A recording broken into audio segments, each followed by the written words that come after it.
Good evening on this critical election night in America. It is now 8 p.m. in the East, 5 p.m. in the West. At this hour, polls are now closing in 16 states, including the key battlegrounds of Pennsylvania, Florida, and New Hampshire. The polls have already closed in Ohio and in Georgia tonight. All eyes on the high-stakes Senate races there. And let's take a look tonight at the numbers coming in already. You can see in Florida at this hour, ABC News can now project that Ron DeSantis has been reelected as governor. Talk will immediately turn to whether or not he runs for president in 2024. Now to the Senate in Florida. Senator Marco Rubio seeking a third term. He will return to the Senate. It was a race against Congresswoman Val Demings, one-time police chief in Orlando, considered a very solid candidate. A lot of talk about her as a potential running mate a couple of years ago for Joe Biden, but Marco Rubio easily wins a re-election to the Senate. In Georgia at this hour, a race we continue to watch. The results, 31% of the vote in, still very early. Raphael Warnock with an early lead, the incumbent over Herschel Walker, but this is expected to tighten as the night goes on.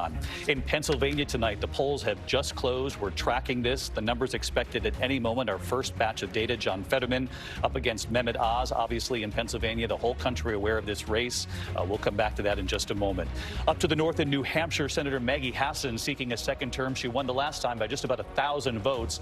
7% of the vote in very early tonight. A sizable lead over Don Bolduc, an election denier, until he then said Biden did win. He changed. There was a little bit of whiplash there in that state. But the polls in New Hampshire have grown very tight going into Election Day. This is going to be a race we watch very closely tonight. We're also watching North Carolina at this hour, the Senate race there. Sherry Beasley up against Congressman Ted Budd. Sherry Beasley in the lead, but again, early, 45% of the vote in North Carolina. To Ohio we go. The Democrat there, Congressman Tim Ryan, 10-term congressman trying to get elected to Senate in Ohio, which has gone Republican the last couple of presidential cycles, up against J.D. Vance, supported by Donald Trump there. Tim Ryan with an early lead, but again, it's very early. Governor Mike DeWine already winning his race for governor in Ohio. Those are some of the races we're following at this hour. Our entire team standing by live in the studio and across the country. ABC News Election Night in America starts right now. This is an ABC News special, Election Night 2022. Tonight, the stakes could not be higher. Who will control Congress and state houses across the country? The key races that could determine everything, from your wallet to safety in our streets, even our climate, a woman's right to choose, and President Biden's agenda. It's all on the line tonight. So many Americans casting their vote early. A record 45 million engaging in democracy like never before. Results already coming in. Our correspondents are live all across the country, ready to break it all down. Your voice, your vote. Election Night 2022. Now reporting, David Muir. Good evening, and it's great to have you with us here on this election night in America. We are witnessing what could be one of the most defining midterm elections in U.S. history. Millions of Americans across the country tonight determining who will control the Senate, who will control the House. The key issues, the economy, inflation, abortion rights, crime, and immigration. And in recent days, President Biden arguing protecting our democracy is also on the ballot. Of course, the president and the Democrats hoping their handling of the economy so far, their efforts to respond to inflation will be enough to convince Americans to stay the course. But this White House knows Americans are feeling this. The prices they're paying for everything from gas to groceries. Will the voters turn to the Republicans on the economy instead? The party in the White House, as you know at home, almost always faces a tough midterm election with very few exceptions. We'll dive into that tonight and take a look at this evening. These are the two numbers you will hear over and over again tonight. In the Senate, Republicans need a net gain of just 1 seat to take control of the Senate. In the House, Republicans need a net gain of just 5 seats to take back control of the House. Again, Republicans need 1 seat in the Senate, 5 seats in the House to take back control. We'll be tracking it all. 35 Senate races, 36 gubernatorial races, and all 435 House seats up for grabs tonight. The ABC News Powerhouse political team here in the studio and our correspondents across the country tonight, what they're hearing from the campaigns, what they're seeing on the ground. You can see they're ready to go live. I'm joined here at the desk by John Carl tonight, Cecilia Vega, my friends Lindsay Davis, Martha Raddatz. Everybody is here, including the 3 big boards tonight. Rick Klein, Rachel Scott, Nate Silver from 538. We have a lot to get to, but I want to get right to Lindsay Davis because the exit polls are already telling a portrait of America tonight, the issues driving the voters to the polls. And they are what we thought they were going to be. Gas and groceries. I had the opportunity to crisscross the the country, South Carolina to South Dakota, and asked the candidates what's most important to the voters in your state. They all said at that time it's the economy. That was anecdotal. Now we have the numbers bearing it out. Take a look at what voters are saying. 32% most important issue when voting, inflation. Followed not too far behind by abortion. So we're talking about more than a quarter of people saying that that was top of mind for them. And then crime, gun policy, and immigration. But I do want to focus for a moment on the inflation because, again, we haven't seen numbers like this since the 80s. And that doesn't bode so well for the Democrats because, by and large, this election cycle, you have people who are saying by 54%, we trust the Republicans to handle inflation compared to 42%. So we're talking about a 12-point margin there. And, of course, the name that looms large that's not on the ballot, Joe Biden. Take a look at his approval ratings here. 45%. Now, by and large, that's pretty much in line with what we've seen for presidents in past midterms. It's exactly 45% is what Donald Trump had in 2018. And I know you're asking who had the lowest ever, David, right? You want to know? Please. 27%. That was Harry Truman back in 1946, just 1 year after he dropped the atomic bomb. But it might as well be just that bad for Biden because he had a number of Democratic candidates who didn't even want to campaign with him, especially in those key states, Nevada, Arizona, and Georgia. It's always that delicate dance whether to let him come campaign or keep him at arm's length. And we've seen that from so many of the candidates, particularly in these very close Senate races where they were basically tied going into election night. I want to get right over to the big board with Rick Klein because I know we're tracking several of the states that viewers are going to watch very closely here tonight. Rick, you and I have been talking the last couple of nights about three states in particular: Georgia, Pennsylvania, and Nevada. Why are these three states just so important tonight? Yeah, David, tell me who's going to win 2 out of those 3 states, and I'll tell you who's going to control the Senate. And here's why. Georgia was so pivotal in the last election. It could easily be the majority maker all over again. The race there isn't just about who gets more votes. It's also about who gets to 50% to avoid a runoff. Pennsylvania is the best opportunity that Democrats have for a pickup anywhere on the map. They have a retiring Republican senator in a state that Joe Biden won 2 years ago. John Fetterman and Dr. Oz got all that attention. And Nevada out west, we're going to be waiting a while on this one, but that has been seen as the best opportunity for Republicans to knock off an incumbent Democrat. The first Latina Senator, Catherine Cortez Masto, in a very tight race there. That's right. We'll see if the ground game works in the very end. For those watching, and it's early tonight, a couple of sleeper races that didn't get as much attention. North Carolina, New Hampshire, you say, could also be very telling. Yeah, and we're starting to see the first numbers in out of New Hampshire, as we covered. Mackie Hassan with a little bit of a lead opened up with not a lot of the vote in. That is so key for the Democrats to hold on to. If they lose that, it is very bad news for their prospects. We're keeping an eye on what Sherry Beasley is doing in North Carolina. Again, this is mostly early vote and mostly vote from Democratic parts of the state. I would expect these margins to narrow if Ted Budd doesn't take it over entirely. And we're looking at Ohio tonight, where Tim Ryan has a lead in the early vote that's come in. We're just getting, David, our first taste of numbers in Pennsylvania. I just checked. It's the Pittsburgh area, which happens to be John Fetterman's hometown, and it's all early vote. So don't expect this to last, but we're just starting to see that roll in. This is going to be one we're watching for a long time. It's going to be a very long night ahead. We're grateful to have you, Rick, and everybody else here as well. Let's dive into Georgia because we have some numbers that closed some time ago. Again, this is the race between the incumbent Raphael Warnock and Herschel Walker.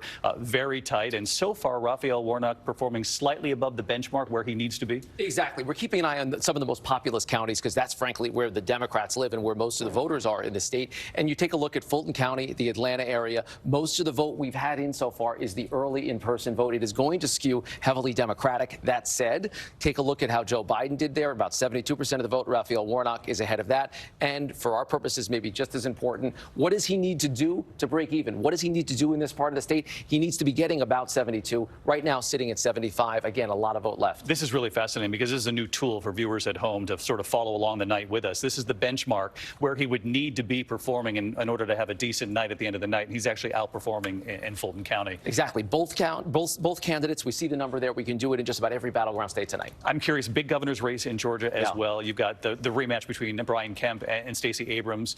Brian Kemp outperforming Herschel Walker at this point? Yeah, and I just looked at the numbers, and it looks like so far tonight, and of course, both Democrats are leading in those early returns. There were about 60,000 people who voted for Brian Kemp and didn't vote for Herschel Walker. Either they voted for Raphael Warnock, or they decided to vote for the third-party candidate, or they didn't vote for anybody at all. That's a big problem for Republicans. Brian Kemp, we see in the pre-election election polls, is much better positioned to be reelected than Herschel Walker is to win a term. Well, we said it earlier, Georgia on my mind, and we're going to be talking about Georgia all night long. Rick, thanks. I want to get over to Rachel Scott, who covers Congress for us. Rachel, we already have returns coming in tonight in several of these districts. We do, and this is where things stand at this hour. You will see this map start to fill in as we start to get some projections. David, you mentioned it at the very top. 5, remember, that is the number that we are tracking tonight. This is what Republicans need to net by the end of the night in order to take the House. I want to take you over to the race grid because we've done all the homework for you. All 435 House seats are up for grabs every 2 years. We have crunched it down to what will decide control of the House, and you're seeing it listed on your screen here. The left are seats held by Democrats, the right seats held by Republicans, and take a look, David, we're already starting to get some results in tonight. Republicans flipping 3 seats held by Democrats right there in Florida. And in Georgia, it looks like they picked up a race here. The Democrat has won in that race. Yes, this is Lucy McBeth, gun control activist here. She was able to hang on to the seat. This will be a good sign for Democrats. They wanted to hang on to this seat. She's actually running in a different district, had to introduce herself to new voters because many of the congressional maps are redrawn in Georgia. But most important thing here is there's been 3 flips by the Republicans already tonight. When you mentioned that number, that 5 seats to pick up for the House, historically speaking, that is a very low hurdle for the Republicans to have to meet tonight. It really is. And when we look back in history, we kind of did some homework here and see how former presidents fared when it came to their approval ratings and how they did in the first midterm election. As you can see here, 2010, former President Barack Obama, 44% approval rating, lost 63 seats in the House. Call it a shellacking, right? Called it a shellacking. He said those losses were humbling, David. Yeah. 2018, former President Donald Trump, 40% approval rating, lost 40 seats in the House. So tonight, voters will decide whether Democrats will gain seats or lose seats in the House. And what's so interesting here is they're all sort of in that low 40 range. So we have seen this before, historically speaking. We just have to see how it bears out with the losses. And if you're looking at George W. Bush here, we should point out, we don't want to take this away from him, but this was shortly after 9/11. The country was at war. He didn't lose seats in the first midterm. It was the second one where he said it was a thumping, right? I want to go to Virginia, though, because you were talking about this race earlier, and I think that we should bring our viewers up to speed. These are sort of the bellwether races very early on in the night. This is Virginia 7, and this involved a representative of Congress. Take us through it. Spanberger, Abigail Spanberger, how's she doing? Abigail Spanberger, who barely won her race the last time around in 2020. She actually flipped this seat in 2018. She's a moderate. She's one of actually 5 Democrats that did not vote for House Speaker Nancy Pelosi, now running in a very tough race. We got 77% of the vote expected in. Let's take a look here. Most of this is election day vote, which is likely why you're seeing the Republican in the lead here, because most Republicans do vote on election day. This is going to be a tough race. But David, why we are watching this race is because Republicans don't necessarily need to win here. But if they are able to flip this seat, they are on track for a very good night. And Elaine Luria, who's on the January 6th committee, another Democrat in Virginia, who said if her role on the January 6th committee costs her her seat, so be it. She said it will have been worth it. But that we are the party of the 10th Amendment, that the powers not explicitly given to the federal government are left and kept and retained by us, the states and the people. We come together under the belief that government is instituted among men and women to preserve our God-given freedom, period. Our desire is not to rule over others, but to largely leave people alone. It is this system of constitutional checks on power that has allowed America to become the freest nation ever known. With freedom has come great prosperity, but we do not choose freedom because it makes us rich. We choose freedom because it's a part of our very nature. America is not only the richest country in the world, but we are also the most generous. Private charity in America is unrivaled worldwide. Why? Because we truly believe we are our brother's keeper.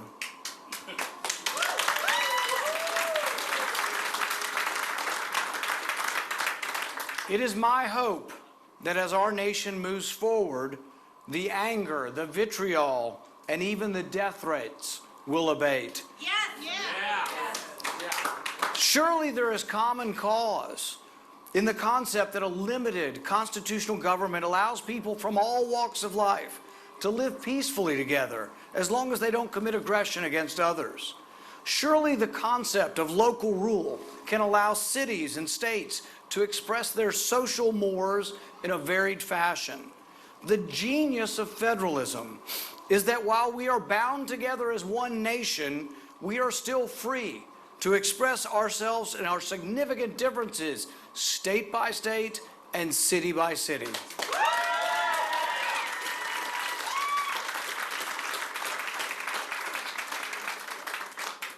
Liberty, or the absence of government intrusion, should allow people of widely differing beliefs to live together, each according to their own beliefs. To preserve this liberty, we must especially defend the freedoms that our founding fathers thought important enough to put right up front in the Bill of Rights: the freedom of speech, the freedom of religion, the freedom to associate with whomever we please. While the First Amendment doesn't prohibit private censorship, our founding fathers did prize free speech. One can only imagine our founders' reaction to the government actively engaged with private enterprise to censor speech. To protect free speech, Congress must, absolutely must, prohibit government collusion with big tech.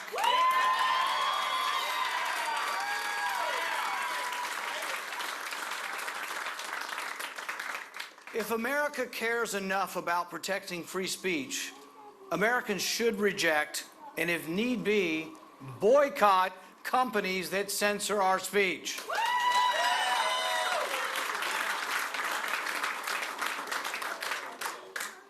Truth, whether it be scientific or political, can only be determined by disputation, by argumentation, by convincing others, by voluntary acceptance. But the greatest originator of misinformation is the U.S. government. The greatest disseminator of misinformation cannot be the arbiter of truth. Both left and right need to wake up and acknowledge that government should never be allowed to create any entity that even remotely resembles a ministry of truth.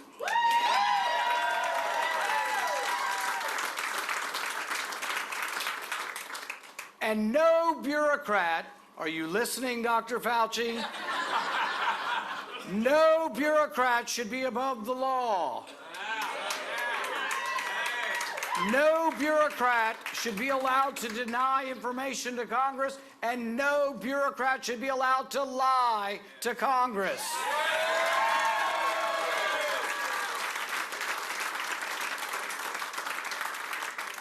When I return to the Senate as chairman,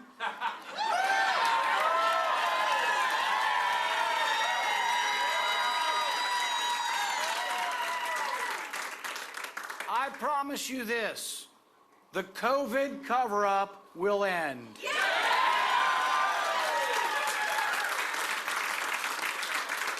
And I promise you this: I will subpoena every last scrap of paper from our friend, Dr. Fauci.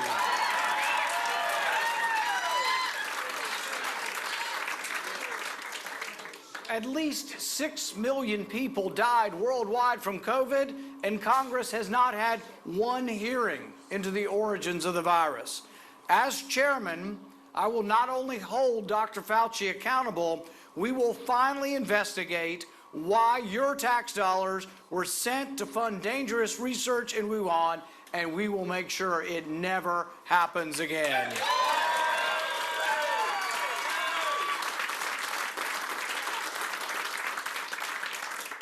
Tonight, in this hour of victory, let us make common cause with our adversaries, to agree to disagree, to reject and respect our differences and leave the anger behind. Tonight, as America chooses a new path, it is imperative that everyone understands that minimal constitutional government allows maximal freedom. Yeah.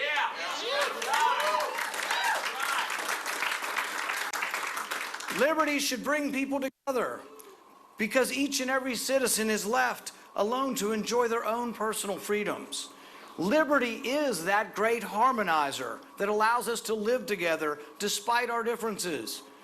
So as we savor our victory, let us remember that tonight is really a victory for everyone who holds dear and cherishes their God-given liberty, the liberty that makes America that shining beacon of hope to the entire world. Thank you.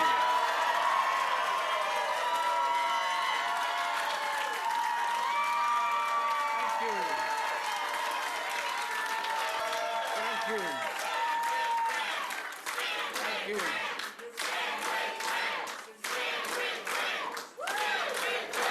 Thank you. Thank you all for coming. Thank Congressman Guthrie for being a part of this celebration tonight, and all the others, newly elected Representative Duvall and others, and all who came. I want to thank my campaign staff for doing a great job. I want to thank... You've been watching Rand Paul live in Bowling Green. Stay with WHAS 11 News. We're going to take you back to ABC News coverage, and then at about 4 minutes from now, we'll have another local cut-in, and we'll be joining John Charlton, who is covering Rand Paul there at the Bowling Green Country Club, coming right up. So stay here with us.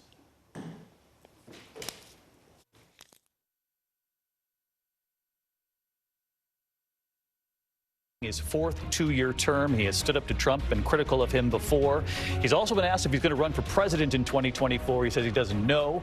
But tonight, voters in New Hampshire re-electing Chris Sununu, governor there in their state. And Chrissy, I got to say, the question here would be, did the wins of Mr. Sununu carry Don Bolduc in his very close race with Maggie Hassan? These last couple of days, we watched the polls tighten in that race. Well, we know over the last 20 years that when there's a governor's race and a Senate race in the same state, that when the governor wins, 85% of the time, the Senate candidate of the same party wins. So Chris Sununu winning early, winning by a significant margin should help Don Bolduc a lot. The flip side is if Don Bolduc loses, he's in that 15% of people in the last 20 years who had his governor win the race at the top of the ticket, and he doesn't win the Senate seat. And he wasn't able to pull it off. We know Maggie Hassan won this race by about, I think, 1,017 votes last time around. Early numbers, and they show her with a sizable lead, but that was expected given where these numbers are coming from. Yeah, and there's only about 10% of the vote in, so we need to be patient on New Hampshire. This call is more about Sununu's strength than it is about anything relative in the Senate. But I am interested so far to see how Maggie Hassan is running ahead of where she needs to, including in the southeastern part of the state. That is important for her to keep those margins up as more vote flows in. What's the benchmark show us? I know she's outperforming Joe Biden in New Hampshire. I'm curious where she is. That's very interesting. Way ahead, but very early. Very early in the night. Again, Maggie Hassan taking an early lead against Don Bolduc. A little bit of whiplash with Don Bolduc. John Carl, he was one of the candidates who denied the election, said Donald Trump did not win, and then said this fall he did win, said they're not buying this in New Hampshire. As soon as he got the nomination, suddenly he became a believer in the 2020 election. All right, John Carl, the whole team here. We'll be back just getting started here on ABC. Our live coverage continues in a moment.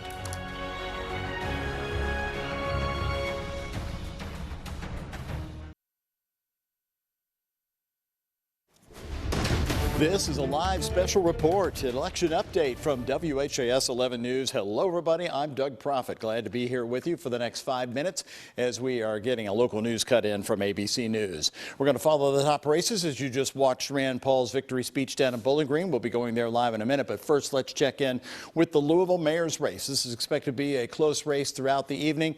As you can see on your screen now, these are the early votes here with Craig Greenberg at 57% of the vote, Bill Deriff at 42% right now. Again, still more election results to come here throughout the evening. And let's look at their election headquarters. As we can show you, Bill Deriff is in downtown Louisville at the Henry Clay. And his group has been gathering all night long. Bill Deriff speaking just a little while ago, and also in downtown Louisville, where the Democrats are stationed. We are also at the Galt House, where Craig Greenberg is watching election results come in. Now let's switch to that U.S. Senate race. As you just saw it earlier tonight, the Associated Press called it early, just 18 minutes past 7 o'clock. They called the race for Rand Paul in Bowling Green. And just moments ago, as we brought it to you live here on WHAS 11, you heard Rand Paul give his victory speech. And there's John Charlton. He is at the Bowling Green Country Club with reaction tonight. Hey, John. about a 20-minute victory speech, one that he had well prepared for and expected to make tonight.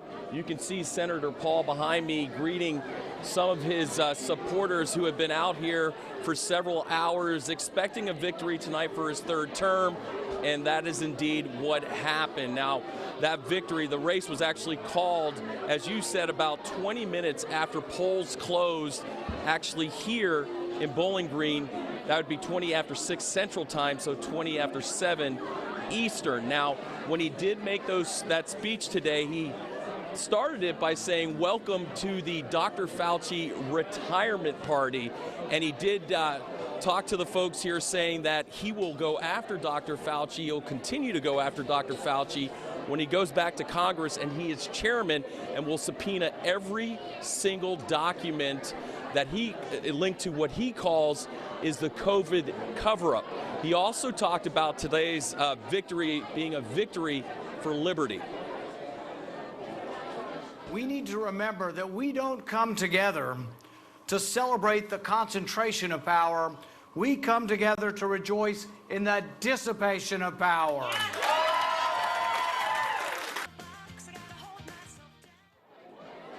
So it'll be a third term for Senator Rand Paul, even though in the past he supported a pledge that he would support only 2 terms in the Senate. So he's going into his third term. That means he's slated for 18 years in the U.S. Senate. Of course, we'd like to talk to him to see if this is his final term, his third and final term. But we'll see if we'll be able to catch up with him, Doug. Okay, John, thank you very much. Was the call, early call? We'll go back to John here in just a second. You were there in the crowd. Were people surprised that they called the race so fast after the polls closed? No, it was actually a very minimal gathering here until Senator Paul's speech. Of course, they were watching all the television monitors, and we saw Fox News actually call it for Senator Rand Paul at the same time the AP did.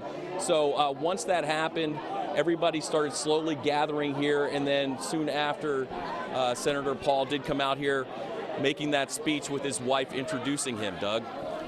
Okay, John, thank you very much as he continues our coverage there in Bowling Green. Let's show you some of the other top races of the night before we rejoin ABC News here in just a moment.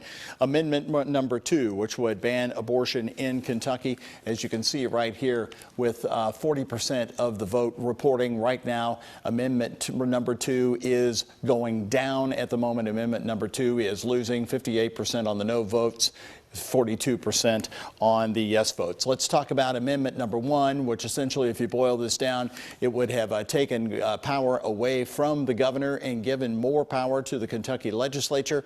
As if we can switch the screen there to amendment number 1, we'll give you an update on that. Again, this has been closely watched in Frankfort because of the situation there, that it would allow the legislature to meet more often. Right now, amendment number 1 also going down so far with 22% of the vote in at 57% no, 43% yes. So far, both amendments losing in Kentucky. As more votes are streaming in, folks, we still have a lot left to report here, so we'll keep an eye on that, but the margins are pretty wide. And let's check in with U.S. District, 3rd District Congress here in Louisville. Of course, the 3rd District covers most all of Metro Louisville, and the race between Morgan McGarvey and Republican Stuart Ray has been trending heavily in favor of Morgan McGarvey for the night. We don't have those numbers on the screen for you, but that's the latest information we have now. Again, we're covering all the headquarters for you. Stay with us. More coverage coming up from WHAS 11. Now back to ABC News. Very early numbers. Some of these numbers actually from the Pittsburgh area, which we know Fetterman is from, which explains why he's taking such a sizable lead early on up against Dr. Oz. In North Carolina tonight, Sherry Beasley, the former Supreme Court Chief Justice in that state, up against Republican Congressman Ted Budd, also with a sizable lead, 55% of the vote. She's up 52 to 45%. In Ohio, a state we're watching, it's gone Republican the last presidential cycle and the one before that as well. The Congressman Tim Ryan, the Democrat there, out with an early lead over J.D. Vance, of course, supported led by Donald Trump, 29% of the vote in very early in Ohio. If he was able to keep this lead, that would become a major storyline of the night. And to the northeast, New Hampshire and New England tonight, Democrat Senator Maggie Hassan seeking a second term in that state, opening up a widening lead here up against Don Bolduc, 60 to 38%. She won this race last time with just about 1,017 votes. She knew that these polls got very tight in these last few days before the election. So far tonight, in the early numbers, Maggie Hassan doing a pretty decent job in New Hampshire. I want to bring it back to Georgia because you were telling me in the break, these are very telling, and we're beginning to see a blue mirage, which we have to bring the viewers up to speed on. That we knew we would see something like this early in the night.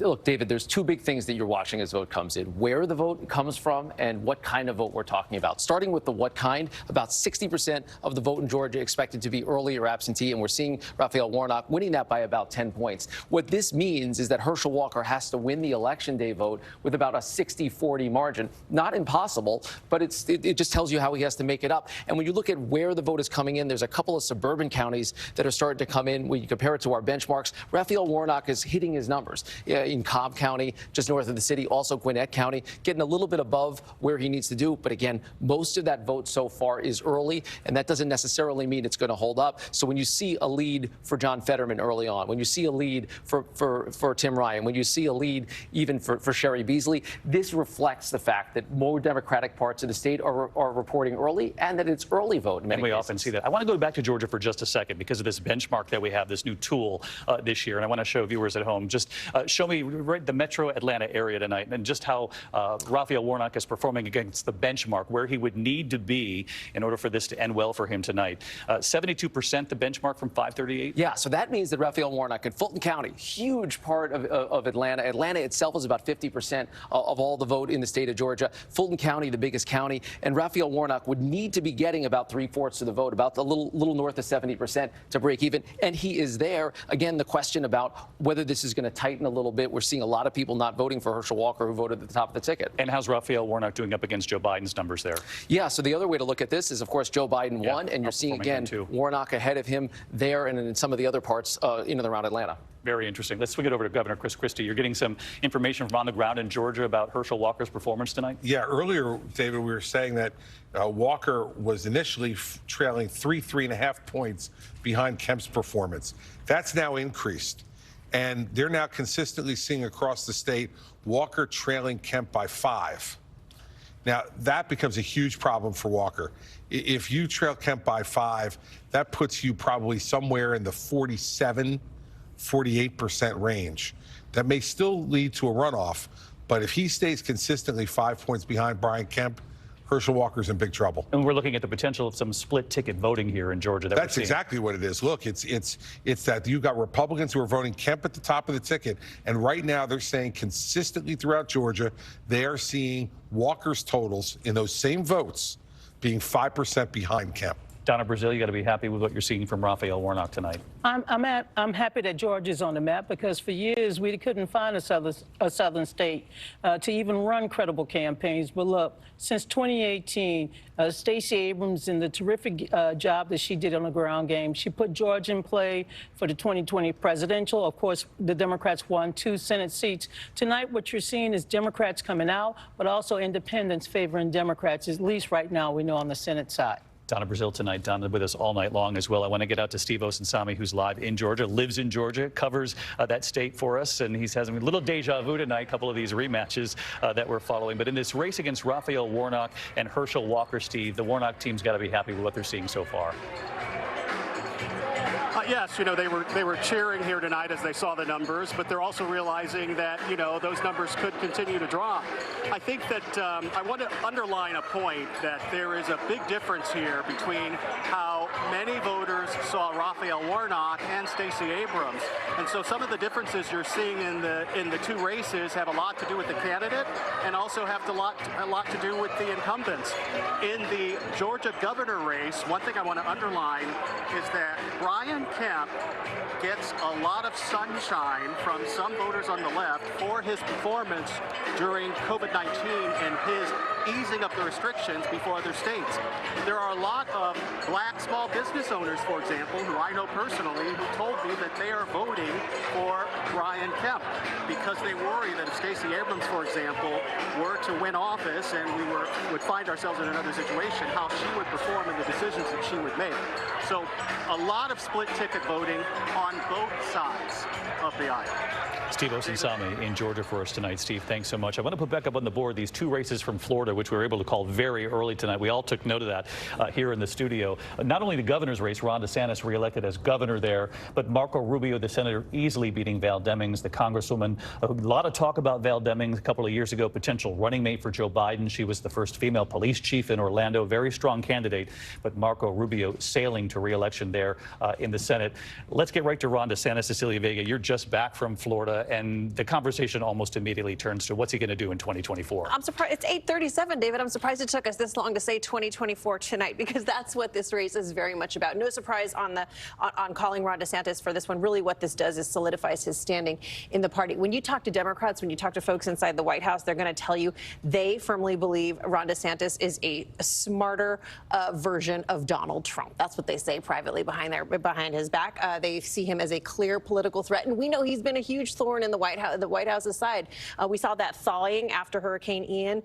President Biden right there alongside Ron DeSantis in that visit to Florida, but that was a rare moment in this what is a pretty nasty relationship, given all the issues that we've been covering with the busing of the migrants and all of that. And then you heard Biden on the campaign trail call Ron DeSantis Donald Trump incarnate. But the name calling goes on both sides. You also see former President Trump very much view Ron DeSantis as a political threat. Also, Ron DeSanctimonious. He's got the nicknames out there. Yeah. Ron DeSanctimonious out though. But really, this is about solidifying DeSantis's standing in the party. He's already very popular. 72% of Republicans view him as someone they want to have a great deal of influence in the party. Those are higher numbers than Donald Trump has even seen. The other major storyline coming out of Florida, because we called it so early, Maria Elena Salinas, I want to bring you in. I know your home is Miami. You're here in New York, and we're grateful for that tonight. But there's going to be a question in Democratic circles. I mean, have we lost Florida now to the Republicans? I mean, this was very early tonight, and we've seen what it's done the last couple of presidential cycles. They have, David. They've been very slowly losing Florida to the Republicans. And when I see those numbers, blue Miami-Dade, as you can see in that map, Miami-Dade is probably the bluest county in the state. I mean, I see it every day out my window, the blue ocean there, and it's very blue. But this time, it looks like it's going red. And really, it's the Democrats that have themselves to blame for this, because they really have not fought back. You know that Miami is one of the centers of disinformation, especially among Latino voters. The majority of residents in Miami-Dade are Latinos, and they don't fight back. It seems almost as if they have given up on Florida, and now a lot of people just consider it not a swing state, but a red state. And for the first time, possibly, the Latino vote will go Republican, because even though we talked a lot about that last election in 2020, Joe Biden still won the Latino vote in Florida, just by a much smaller margin than the election for Hillary Clinton. So it looks like it's turning red, and the Latinos really have a lot to do with that. But one thing we have to be careful, that it's not indicative of the national Latino vote. Florida is a very small fraction of the Latino vote on a national level. So we have to be careful not to read too much into this. This is just Florida. It's not a monolith vote. We always remember that with the Latino vote. You know, it's segmented in every region of the country. We're going to be diving into Texas tonight on the Mexico border as well, and it's defined very differently depending on where you are in the country. But I do want to dive into Miami-Dade, because these numbers are very telling, and it backs up what Maria Elena just said. Look, this is stunning for anyone who's watched Florida politics over the years. For Miami to go red by 10 points, for Marco Rubio to win by 60,000 votes. Keep in mind, Joe Biden just 2 years ago in that county, he got 53% of the vote. He lost Florida. He's still got 53% of the vote in Miami-Dade County. And the fact that Marco Rubio is running up the numbers, Rachel's got the numbers up for Ron DeSantis. They're very similar. Double-digit win in Miami. Yeah, really blown away here by just how much DeSantis is outperforming where former President Donald Trump was in the bedrock, right? The Democratic bedrock in Florida. Not only here, but also take a look in Orlando, in Orange as well. Former President Donald Trump, 37% of the vote back in 2020. Look at Ron DeSantis, 46% of the vote.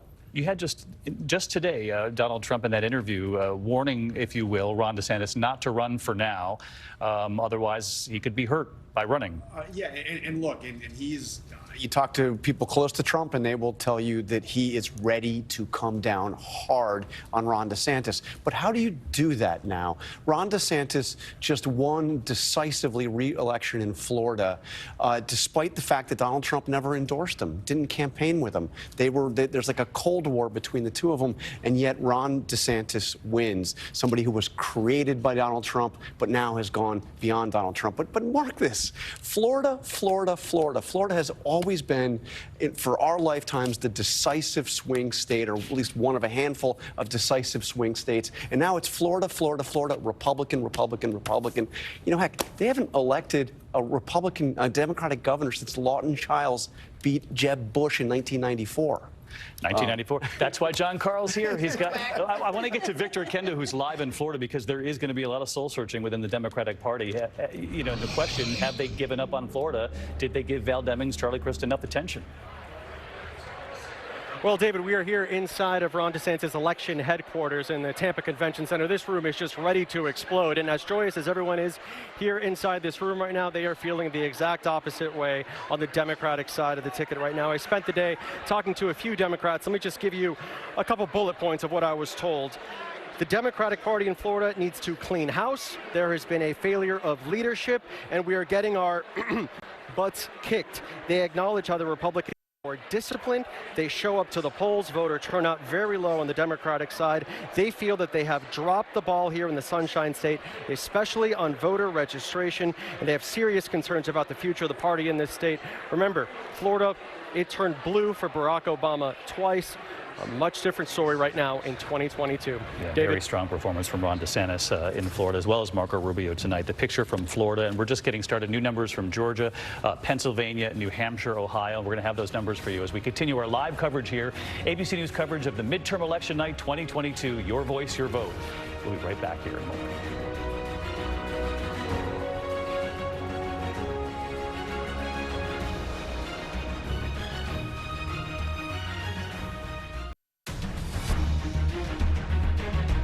Now 8:46 here in the East on election night 2022. We're following a number of key Senate battlegrounds. Any one of these races could actually determine who controls the Senate at the end of the night or the end of these next couple of days, depending on what it takes. Again, Republicans need a net gain of just one Senate seat to take back control of the Senate. Let's take a look at the races where they stand at this hour in Georgia.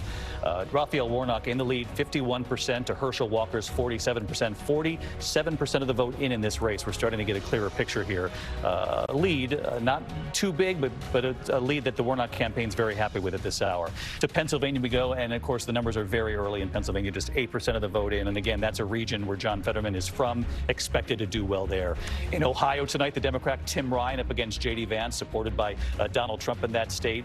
They're both trying to fill Rob Portman's seat, who is retiring from the Senate. Tim Ryan in the early lead, but again, these are expected numbers from the metropolitan areas in Ohio coming in first here tonight. And to the northeast, New Hampshire, a race we're following. It looks like Maggie Hassan's really taken a sizable lead here. This is a race she won by about 1,000 points. The polling had gotten very tight in these final days. She has a sizable lead over Don Bolduc, who, of course, was an election denier and then said Joe Biden did win the election. That was the end of it. Again, Maggie Hassan taking a lead there in that state. We're coming back out here into the election center, and we have Rachel Scott over the board following these what could be bellwether races in the House. Again, they need just a pickup of 5 House seats, Republicans, to take back control of the House. And this is Virginia, where Glenn Youngkin won as governor, and you're looking at a couple of districts that he did well in. David, I have had my eye on 2 districts here in Virginia, starting with Virginia's 7th district here, because this is a place where Glenn Youngkin won and where President Biden won. You have Abigail Spanberger, former CIA officer, in a very tough race here. But take a look. 90% of the vote expected in. The Republican is ahead here. This district is actually very close to Washington, D.C. They're really betting on more liberal parts of Virginia to carry Abigail Spanberger through. Right now, she is down. And in the other race, you're watching Elaine Luria, who was a member of the January 6th committee. She's also well behind tonight. And probably one of the only places where campaigning on expanding the defense budget is a thing here, because you got two veterans, former veterans, running against each other. Elaine Luria, Jen Kiggins here. 70% of the vote expected in. We're still waiting for some early by-mail returns, but right now you see the Republican ahead in this race. I want to bring it over to Martha Raddatz. These are both Navy vets just outside of Washington, D.C., competing against one another in a time where Joe Biden is really on the ballot here. He truly is. And I think you just go back to what you just said, January 6th. But you've got these two veterans going against each other. Elaine Luria, a nuclear engineer, and Kiggins, a former helicopter pilot, going right at each other. Very different kinds of campaigns. No Trump endorsement on these races. And Kiggins has really walked that line that so many Republicans are. She doesn't out and out say the election is stolen by any means, but she talks about, yes, Joe Biden was elected, and I wish he hadn't been elected. But I do think this all comes back to January 6th. You have a lot of veterans down there. 1 in 5 of the voters are veterans in that area. It's Norfolk. It's a Navy base, big military base. And those two women, there are 18 races we're looking at where there are two veterans going against each other. That's just incredible to think about. Elaine Luria, by the way, on the January 6th committee, she said it could cost her job. It still will have been worth it to have been on that committee. But Mary Bruce, you have to wonder if this 11th hour argument about democracy being on the ballot this year, when you look at a race like this, you question whether or not that strategy would work. And it will show a lot to Democrats about whether that strategy will work writ large. What's also interesting about these two races, these are both Democrats that came in that wave in 2018. You recall that night so much conversation about the pink wave, the wave of Democrats that were coming in. This is a real test about what is going to happen to those voters throughout the night in these two races. Remember, these were two women propelled to victory by those voters who were sick of Donald Trump. They wanted a change. They wanted to get off the Trump train. Are they going to stay off of that? Are they going to stay with Democrats? Or are they going to go back to the Republicans? That is really, I think, why Democrats are watching these two races so closely, because if they are able to flip these seats back red, that will tell Democrats they are surely going to lose. Essentially saying a couple of years ago they wanted a new chapter after Donald Trump, but saying Joe Biden isn't the answer if this is the way this goes. Exactly. Is that going to be a lasting trend, or are they going to pivot back and go back to Republicans after what they've seen just in the last 2 years? Virginia also is really interesting because Glenn Youngkin won there as the Republican, the governor, John Carl. You talked to him just in the last couple of days, and it would seem many of these Republican candidates outside D.C. and in Virginia are using his playbook. I was with Governor Youngkin as he was campaigning for Yesli Vega, running against Spanberger. The playbook is basically Donald's policies. It's very conservative, but without the drama of Donald Trump and not really embracing Donald Trump. There's another important point here, though. That is Kevin McCarthy, the presumptive speaker if Republicans win, has gone out to recruit candidates in these races, and he's had a priority here to recruit women, to recruit minorities, and to recruit veterans. And in these races, what have you seen? Two women, one of them also a veteran, and one of them also a Latina. So this has been McCarthy's strategy, because he noted that in 2020, Republicans picked up 20 seats. Every Republican that knocked off a Democrat was a woman. So, we may be seeing some of that strategy also, Barry. And again, they only need 5 seats, the Republicans, to take back control of the House. Cecilia Vega, what is the relationship between President Biden and Kevin McCarthy? Is there one? Ooh. And yeah, well, there you go. Where do we begin? There is not one. There's not much of one. Kevin McCarthy hasn't been to the White House in a very long time. There's reportedly was one phone call to the White House from Kevin McCarthy. He had to get patched through. They had to call back to confirm that it was him. But look, Kevin McCarthy has said he doesn't necessarily want to launch all of these investigations that or impeachment, at least challenges that Republicans in his party or caucus are calling for, if in fact they take control. But remember, President Biden won this office because he campaigned on being someone who could work on both sides of the aisle. This is going to be the biggest challenge for him going forward after tonight, depending on what happens, on whether he can continue to keep that promise going, given that he does not have very much of a relationship with a future Speaker of the House. And the biggest challenge for Kevin McCarthy is what the Republican House looks like if they, in fact, gain back control of the House, what the makeup is, if he has a fractious party, or whether or not he has more moderate Republicans like he is, or if he has to make some deals in order. We've heard a lot about Marjorie Taylor Greene, for example, who would return to a committee post. This is not going to be easy for Republican leadership to try and corral what is going to be likely going to be a lot of very Trump-leaning members of Congress. And of course, we have seen Kevin McCarthy fall right in line with Donald Trump. He is a big supporter of his. You know, he broke with him very, very, very briefly right after January 6th, turned right back to him. In an important moment. He came out and held him accountable for it. Yes, but how is he going to respond, and how is he going to corral this group of Republicans, which is likely to include, yes, some more traditional establishment Republicans, but increasingly a lot of very MAGA Republicans. And if the Senate flips, that's a whole other conversation of challenges over there. Yeah. How does he do it, John Carl, Kevin McCarthy? People don't realize that he's been hopscotching the country. I mean, he's a campaigner, and he's been helping so many of these Republican candidates. Is he ready? Does he have the formula down based on what the makeup is of the House at the end of the night? I think he really does. First of all, Donald Trump has now endorsed him for Speaker, which is a big deal, because the big question was, would Trump turn on him? If Trump doesn't turn on him. I mean, Kevin McCarthy is the Speaker if Republicans win control. You know, barring something massive and unforeseen. He has worked that conference. He has raised more money than we have seen Republican leaders in the House raise in the past. And he has gone out there and he's worked all these races. He has recruited these candidates. He has earned their loyalty. He will be their leader, but it will be a tough conference to lead. And if the House gains back control, a lot of questions about Nancy Pelosi's future. She acknowledged that in the last 24 hours after the attack on her husband, what kind of leadership post she would have if she wants it at all at this point. And we'll dive into that discussion as we continue here as we approach 9 o'clock. Several more states closing our coverage here of the election night 2022, a crucial midterm election night. Several key Senate battlegrounds. We're watching the numbers come in, and we'll revisit them right after the break here.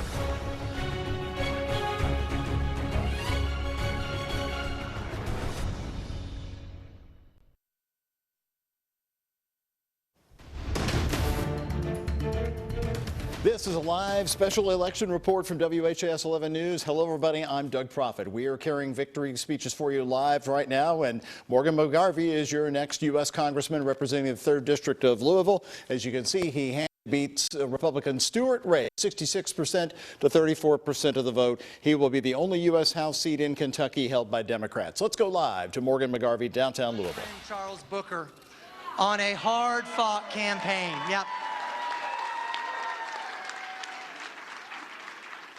And look, he campaigned hard.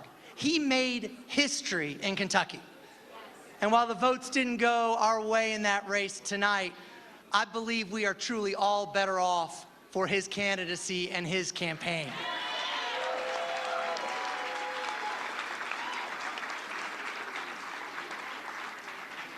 I also want to acknowledge my opponent, Stuart Ray. I just got off the phone with him. I can tell you, campaigns are tough. He ran a good race. Now that it's over, I truly look forward to representing everyone, whether you voted for me or not.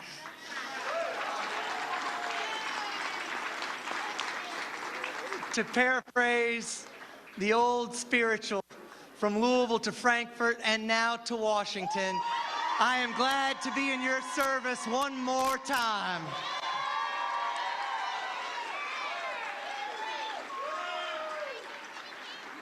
Ten years ago, we ran for the state Senate. The twins had been home from the hospital a matter of months. The dry sink in our dining room had been repurposed to a changing table. And when the campaign started, we simply moved the diapers off the dining room table, and that became our campaign headquarters.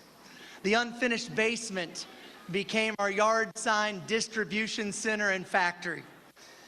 It would have been almost impossible to imagine a night like tonight. But our premise for running was as simple as our operation. That is, I'm going to go to Frankfurt. I'm going to stand up and fight for people. I'm going to stay true to our values while working to get stuff done. And that's exactly what I did. Despite serving in the super minority every single day I was in office, I was leading the fights on key Democratic issues, even being elected Democratic leader of the Senate when a guy named Matt Bevin was governor. But despite all that, I authored and passed 18 bills into law. And not just little stuff either. We passed the first health insurance mandate in 21 years. We passed laws protecting victims of human trafficking and domestic violence. I passed the first ever bill that solely benefits Louisville's historically black college and university, making sure that kids at Simmons College got access to Kentucky tuition grant money. Don't get me wrong, it wasn't always easy. But I have never accepted the notion that we can't do something. If we're willing to listen, if we are willing to work together, if we are willing to build consensus instead of finger pointing and name calling or spreading misinformation, there is no limit to what we can achieve. Last summer, we took the kids on vacation. We went to the beach. And in the ultimate dad nerd move of the century, I took them away from the pool to go to the Kennedy Space Center. It was awesome. And when we walked in, we went into the IMAX where they talk about the Shuttle Atlantis. The Shuttle Atlantis, I didn't realize, Shuttle Atlantis is this cool thing. Somebody came up with the radical notion, let's send a reusable space shuttle into space. Not just a rocket that falls off in the ocean, let's bring it back down to Earth. Took them 12 years to figure it out. They're showing the IMAX. Sure enough, the music's going. Greta's running around my feet with her toy space shuttle. The plane's getting ready to land on the tarmac. The screen goes up, and there is the Shuttle Atlantis behind us. And I'm like, because to me, that's it. That's what our government can do. We can build a reusable space shuttle. We can put a man on the moon. We can work with private industry and speed up the distribution of a vaccine in 9 months that enabled all of us to get back to our daily lives. Because when the will of the American people and the weight of our government get behind a problem, we can solve it. And we have big problems to solve. We still must continue to help people lower costs, starting with prescription drugs. We can combat the immediate threat that is climate change. We must make sure that we as Kentuckians are at the forefront of this. We paid for the last energy revolution. We paid for it here. We led it and we paid for it. We paid for it with the majesty of our mountains and the lives of our miners. We should be at the forefront of the next energy revolution, creating good-paying green jobs right here in the energy center of the world. And our great governor, Andy Beshear, has done an amazing job on that front, bringing $7 billion in economic development and to make us the electric battery car manufacturing capital of the country. We need a federal partner to build on that success. We can end generational poverty. We can ease hunger. We can create more affordable housing. We can finally make much needed investments in education, starting with examining the decades-old model of education. Let's start with public preschool, and let's continue to invest in our higher education. We can address systemic inequities and racism head on and make sure that everyone has an equal chance at achieving the American dream. There are times when this might not seem possible. We are waiting to hear results from around the country tonight. But no matter what happens, I want us to think about our challenges differently. My friend Joni Jenkins reminded me recently that if we win tonight, our job is to keep fighting for people and make a better tomorrow.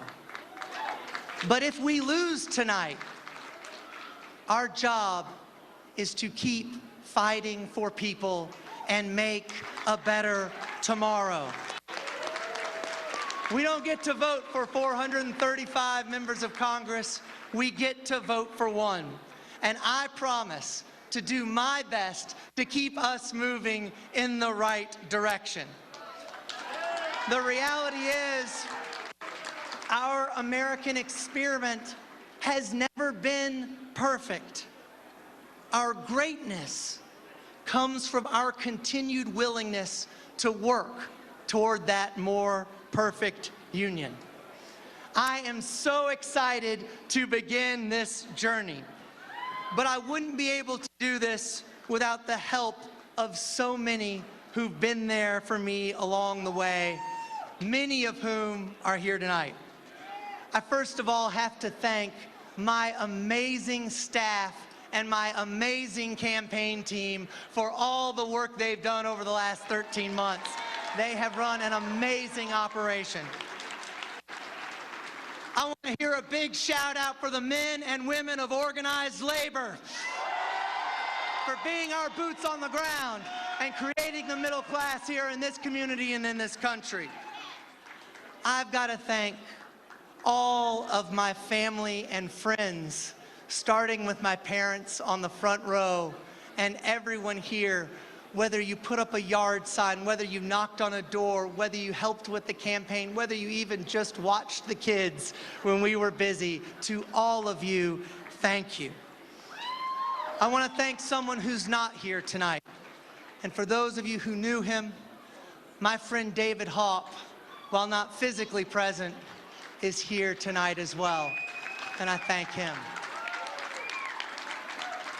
I want to thank Congressman Awesome, John Yarmuth,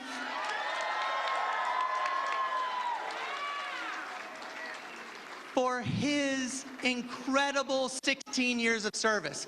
And this is important.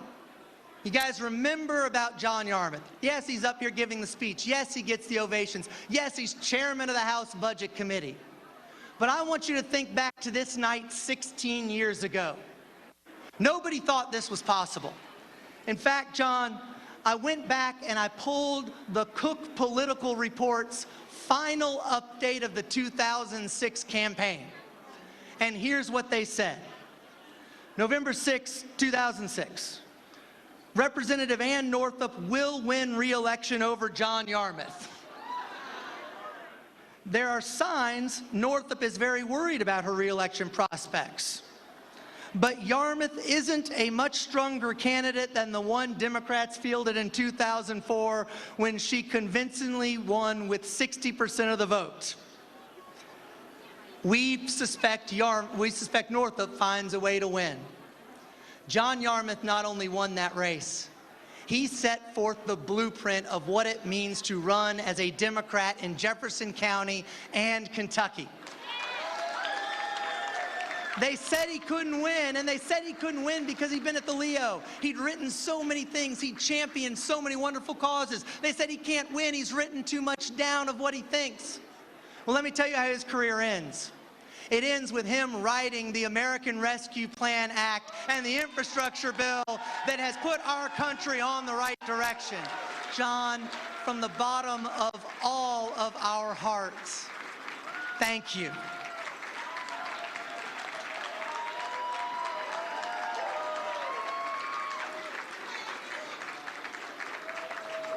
And last, but certainly not least, I want to thank my family. The reality is you do not run for office alone. This campaign hasn't been short. It hasn't been easy. Since we've started running, the kids have actually become eligible for vaccines. They've changed grades. Greta had a tooth pulled because she busted it out.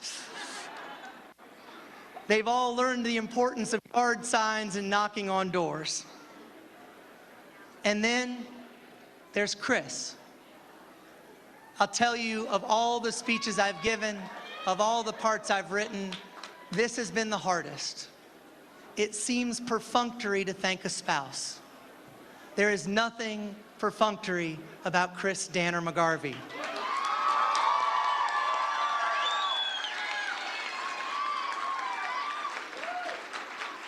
We have been dating for 21 years.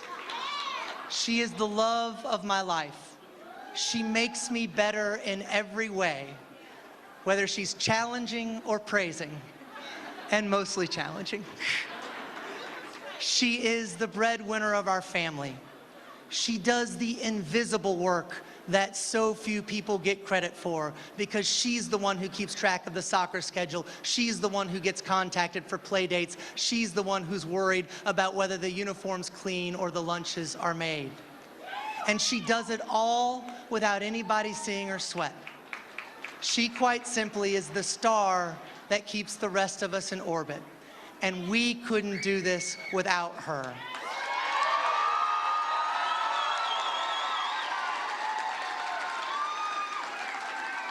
Thank you all for being here. Thank you all for your support. And we look forward to being your representative in Washington. Thank you.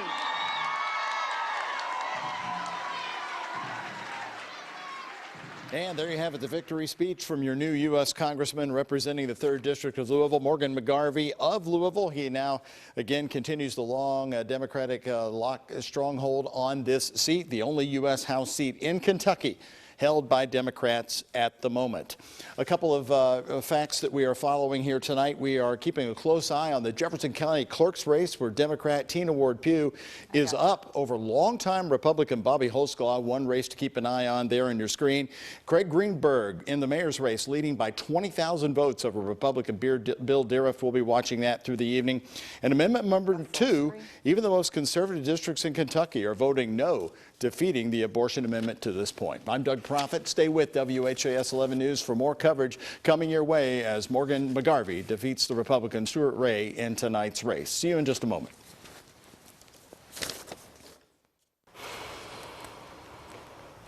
Thanks so much for joining us right here from Digital, WHAS 11 Plus. If you're on YouTube, WHAS11.com, we're happy to have you. I'm Shay McAllister, and we have news right now from the U.S. Senate. Morgan McGarvey, your new senator from right here in Louisville. The race has been called. He just gave his speech, his family by his side, an emotional thank you coming from Morgan McGarvey. We do want to get right out to WHAS 11's Tom Lally, who's been covering this race. As the race was called, Tom, what are you seeing at the Galt House right now? Shay, the crowd is ecstatic, because I'm sure if you were watching, you heard from his speech. If you weren't, one issue was what swayed them to Fetterman, because quite frankly, a lot of voters that I talked to weren't thrilled with either of these candidates that they had to choose for in this Senate race. And many people telling me they were choosing the lesser of two evils, the person they thought would do the least amount of harm, David. Really interesting, and even elections officials there in Pennsylvania have been urging caution to all of us that this could take quite some time in Pennsylvania. Exactly, because those mail-in ballots take so long to count. I mean, it is a process that they can't start until Election Day at 7 a.m. They then have to take them out of the first envelope, make sure that that envelope is correctly dated and signed, then open the secrecy envelope, then flatten out the ballots, put them in a stack before they can scan them once they get enough that they can scan them. We have seen some promising news out of Pennsylvania as far as those mail-in ballots go. Allegheny County, 155,000 of those mail-in ballots already have been processed. That's the majority of them here in this county. And so that's good news. Of course, we're watching Philadelphia to see how long it takes them to get those ballots counted through. But they have a live stream up. They want people to know that the process is safe and secure. And you can watch it on live stream if you're at all in question of it. But instead, stick with us. Eva, I want people at home to stick with us. Watch the live stream off to the side on your computer. Eva Pilgrim live in Pennsylvania. Eva, we'll come back to you shortly. We've been saying all night long, 36 gubernatorial races in this country. We have news coming in on 2 key governor's races. We're going to have those right after the break. One includes a flip. The other includes a name you'll well know. We'll be right back.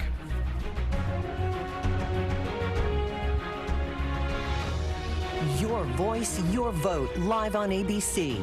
You can follow ABC News Live, abcnews.com, and 538 for the latest projections, news, and analysis in these high-stakes midterm elections to determine control of Congress on Apple News.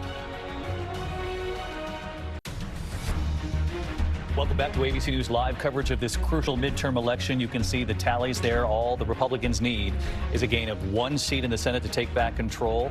Again, in the House, they need 5 seats, and Democrats would be happy with a 50-50 Senate again, where the vice president is the tie-breaking vote. We'll see at the end of the night where this math stands. We've been telling you all night long we're tracking 36 gubernatorial races across this country, and we've got some results coming in, including the key race out of Massachusetts tonight.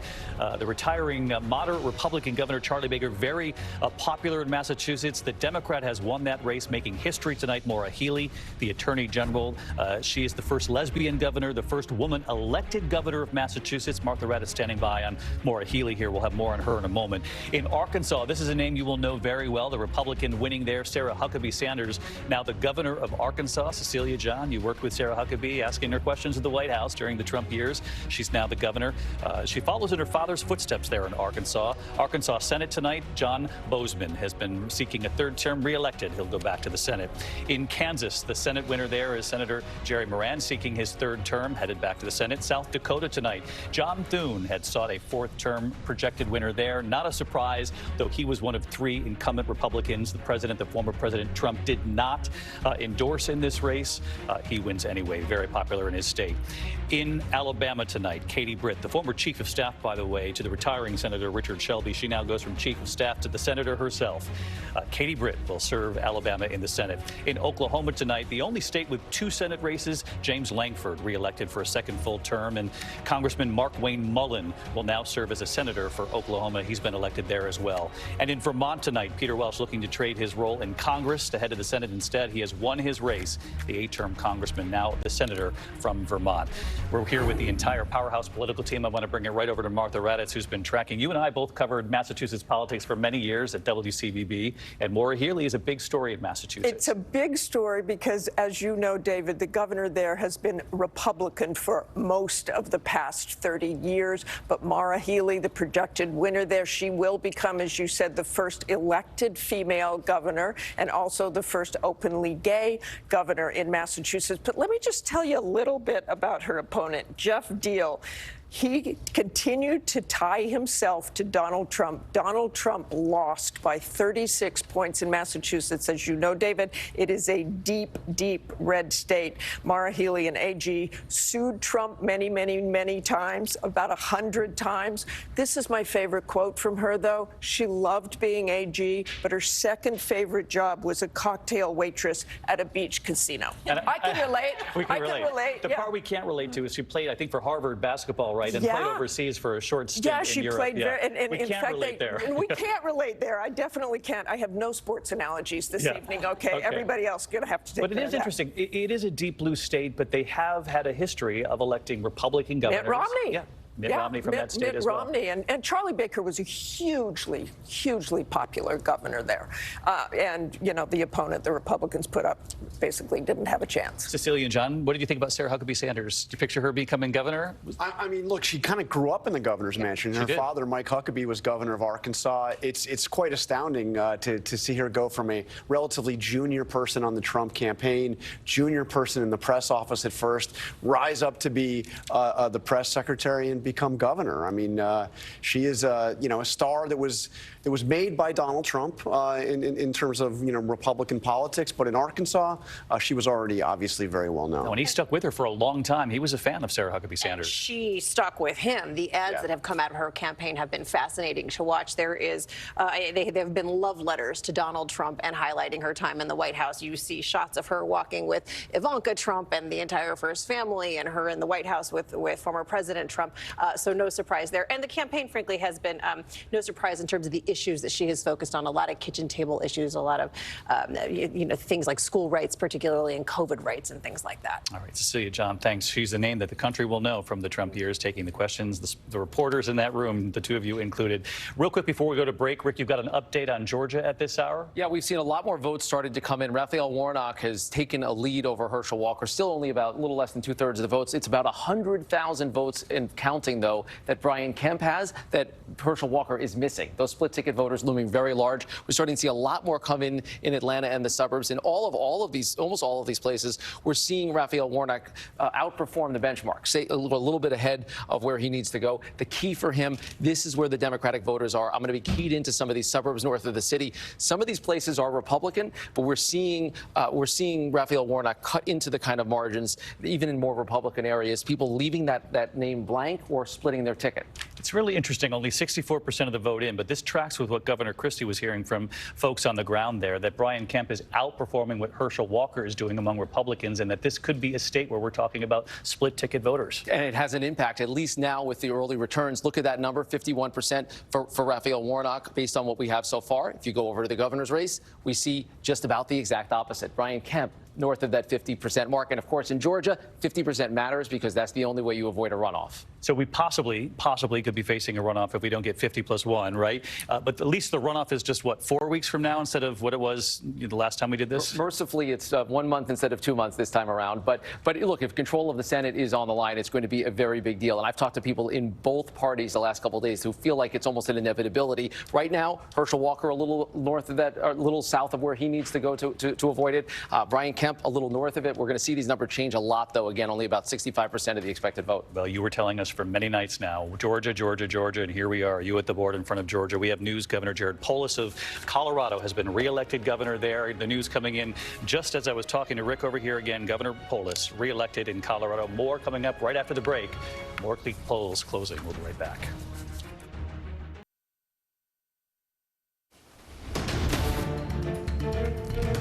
And this is a live special election update from WHAS 11 News. Welcome back, everybody, and thanks for joining us. I'm Doug Proffitt here with you for the next 5 minutes as ABC is giving us this local time to bring you up to date on the latest races. All right, let's go right to Louisville Metro Mayor. This race is still out there. We're watching it because a lot of the county has not reported its figures yet. So keep that in mind as you're looking at a wide margin now, growing a bit for Craig Greenberg since we were last with you. We've got 64% of the vote in right now. Still more precincts to report, but right now Craig Greenberg ahead 54% to Bill Dariff's 45%. We'll be keeping an eye on the remaining precincts to come into that.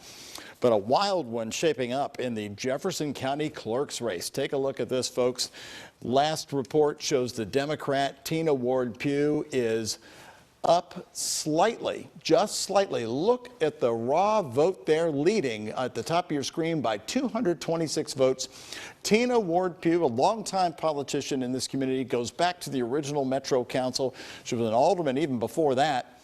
And representing Crescent Hill, Bobby Holsclaw, holding on to the long Republican grip of the Jefferson County Clerk's office that goes back to Rebecca Jackson's ascendancy there in the late 90s. And 50-50 right here tonight as we were reporting at 9:25 tonight. This one is going to be one to watch. And now let's give you an update on the Circuit Judge 5th Division. I want to point this one out to you because the Breonna Taylor case has come home in tonight's election, and Tracy Yvette Davis, 51% of the vote, over Mary Shaw with 49% of the vote. Mary Shaw, of course, the local judge who approved the warrant on the raid of Breonna Taylor's apartment that night, March 13th, 2020, as the Department of Justice has now pointed out in indictments from former LMPD officers. The affidavit given to her that day to get that warrant was falsified. That case, of course, is continuing in the courts, and we're waiting for the Department of Justice ruling further on the Metro Police Department, possibly coming in weeks. But again, Mary Shaw losing right now in this race. We're keeping an eye on that for you tonight. And now let's go to 3rd Congressional District. As you just saw it play out here, Morgan McGarvey is your next congressman, going to Washington from Louisville, handily defeating Stuart Ray there, 66% to 34% of the vote. And let's hear from Morgan McGarvey just a little while ago. But our premise for running was as simple as our operation. That is, I'm going to go to Frankfurt. I'm going to stand up and fight for people. I'm going to stay true to our values while working to get stuff done. And that's exactly what I did. Despite serving in the super minority every single day I was in office, I was leading the fights on key Democratic issues, even being elected Democratic leader of the Senate when a guy named Matt Bevin was governor. But despite all that, I authored and passed 18 bills into law. All right, now let's go to the race for U.S. Senate. This one ending early tonight with Rand Paul accepting victory there in Bowling Green at about 19, almost 20 minutes past 7 o'clock tonight.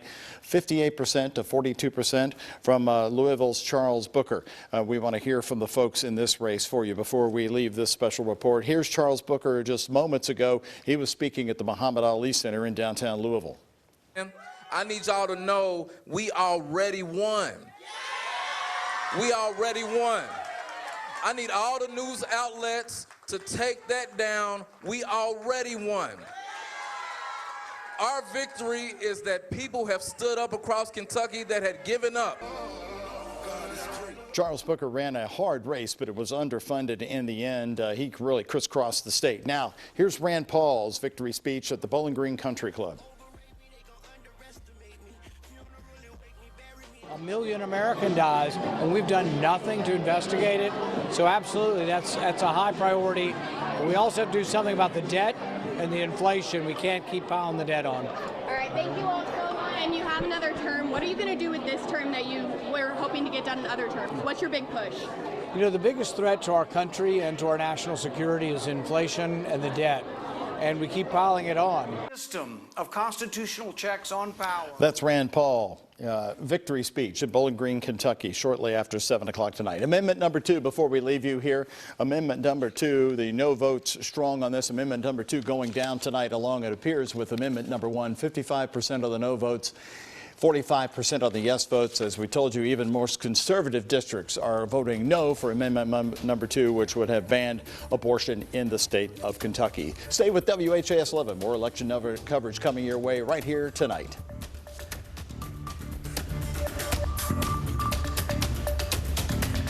Fourth two-year term there. He has been reelected governor of Vermont. In South Carolina tonight, the Republican governor there, Henry McMaster, seeking a second full term, reelected there in Rhode Island. The incumbent governor, Daniel McKee, the Democrat there, has been reelected as governor in that state. To the Senate we go. In North Carolina tonight, Senator John Hoeven seeking a third term. He's been reelected in Heidi Heitkamp's home state of North Dakota. And in Michigan tonight, we continue to track this race, a race getting national attention. The governor of Michigan, Gretchen Whitmer, with a lead over Tudor Dixon. 13% of the vote in very early tonight, though 53 to 45%, a difference of about a little less than 50,000 votes there. We're going to track this all night long. Welcome back to our powerhouse political team right here in the studio. I want to bring in Lindsay Davis, who's tracking the exits, and a very telling exit poll out of Michigan tonight about a very key issue that's also on the ballot along with the governor. And Gretchen Whitmer, who Donald Trump famously called that woman from Michigan, she may be buoyed by abortion being on the ballot, because take a look. This is the top priority for Michigan residents, Michigan voters. They're saying 45% abortion is their top priority. Now that trails, that's quite different from what we saw nationally. It was actually economy that was the first issue. And then here you have inflation, 28%. And so Michigan is 1 in 5 states that actually has abortion on the ballot, but it's the only state that actually has a key race attached to it. Really interesting. I think this is the first state actually where we've seen abortion rights first, ahead exactly. of inflation and the economy. Let's bring it out to Juju Chang, who's been covering this race in Michigan. Nightline anchor Juju Chang. Juju? Hey, David, here I am in Detroit at the Motor City Casino. We're at Gretchen Whitmer's election night headquarters with 1,600 cautiously optimistic revelers around me. Now, polls closed here at 8 o'clock, and you were showing those early results, giving a tip to Gretchen Whitmer. But I was speaking earlier to Senator Debbie Stabenow, the senior senator here. She said they're on track to break the midterm election turnout. She's been on the phone with local election officials. She's seeing 2-hour lines at the University of Michigan. Lots of young voters and energized. And as you say, the big Gretch may be lifted by what's known as the Dobbs effect because of Prop 3. So many voters who are interested in voting for abortion rights are heading to the polls. Now, her opponent, Tudor Dixon, is one of those Trump-anointed former business people, former conservative pundits. And tonight, the Dobbs effect may be lifting Governor Whitmer and down-ballot issues as well. You know, I talked to one woman who went to high school with Gretchen Whitmer, a lifelong Republican who had voted for President Trump twice, she told me, and hadn't even voted for Governor Whitmer, but felt so strongly about abortion rights that she was crossing the line. Now, anecdotally, we're hearing stories like that to women I talked to because we've traveled around from Grand Rapids to Kalamazoo to here to Detroit tonight, all over Michigan, trying to get a sense of what the voters are thinking. And what you might be seeing with those exit polls is that tip towards abortion rights tonight. David? Juju Chang with us tonight. Juju, our thanks to you in Michigan. As soon as we have more on the race for governor there, we'll come back to you as well. I want to take it right over to the big board and Rachel Scott, because abortion is on the ballot in a number of states, not just Michigan. Abortion is on the ballot this election in 5 states. So California, Michigan and Vermont are all efforts to protect access to abortion under the state's constitution. Then you have Montana and Kentucky. These are measures to further restrict access to abortion. David, I want to point out here all the orange that we are seeing on this map.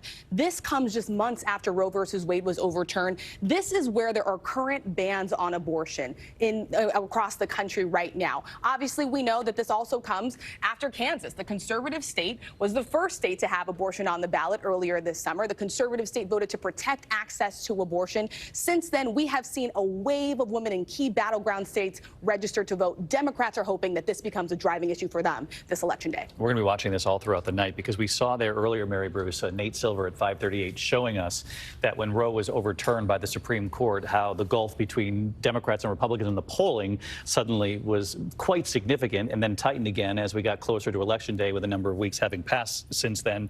But I know that you had been talking in recent days. It will be interesting to see tonight if those who are driven by abortion rights will show up in a way that they haven't shown up in previous midterms, which would still make them statistically very significant tonight. And that is certainly what Democrats, what this White House is hoping, is that even though you saw that sort of drop off in the polls, that the economy was replacing it at the top as the top issue that voters were most concerned about, that abortion will still be driving everyone to the polls. I think we have something else here, so I'm going to pause.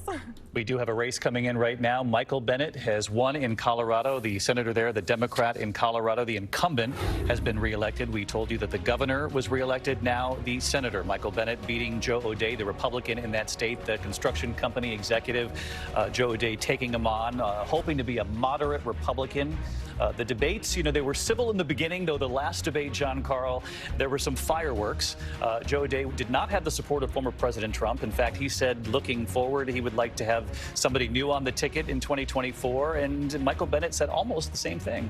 Yeah, look, Joe O'Dea was very critical of Donald Trump, and Donald Trump gave it right back to him. In fact, Ron DeSantis endorsed Joe O'Dea just a few weeks ago, and Trump criticized DeSantis, saying it was a big mistake to support him. So, you know, this was a moderate Republican trying to win in a state that has become increasingly more Democratic.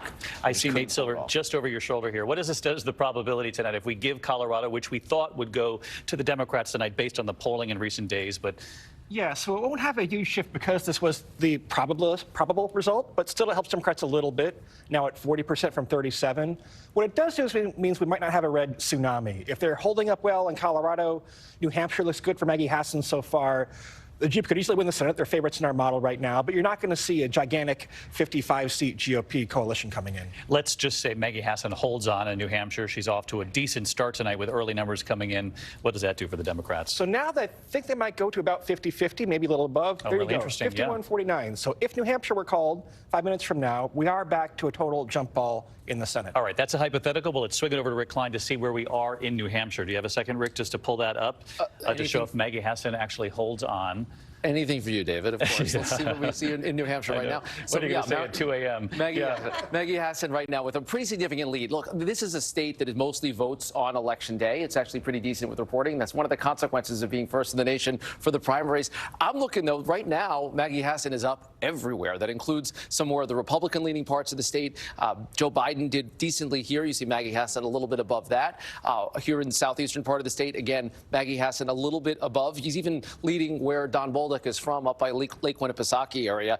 And the benchmarks here are important because these are parts of the state that, frankly, a Republican needs to do very well in. Now, these numbers could change as the night goes on, but a lot of people that I've been talking to tonight on text, on email, they feel really good about where she stands. That's really interesting. She's not only outperforming Joe Biden, but she's significantly outperforming the benchmark of where she needs to be in multiple counties at this point in the night. Yeah, and you'd expect it in some place like in and around Concord, same thing in Manchester and Nashua, and these are where the voters are. This is the most populous part of the state, and she's doing it. Look, this was a real scare for Democrats, and it could get tight. Still a chance that Don Bolduc wins it, but a lot of Democrats are liking what they're seeing in New Hampshire. Okay, so the reason we're spending so much time on New Hampshire is because of what Nate Silver just showed us over at his board, because if they're able to pull off New Hampshire tonight, tonight, and they've just won with Michael Bennet in Colorado. We're back to a 51% chance for Democrats, 49 for Republicans. It just shows how every single one of these Senate races is so important for really both sides in this. We have another call tonight. We can project that in Maryland. History made in Maryland tonight. The Democrat there, Wes Moore, becomes governor there, and Byron Pitts, he makes history, and this is quite the story.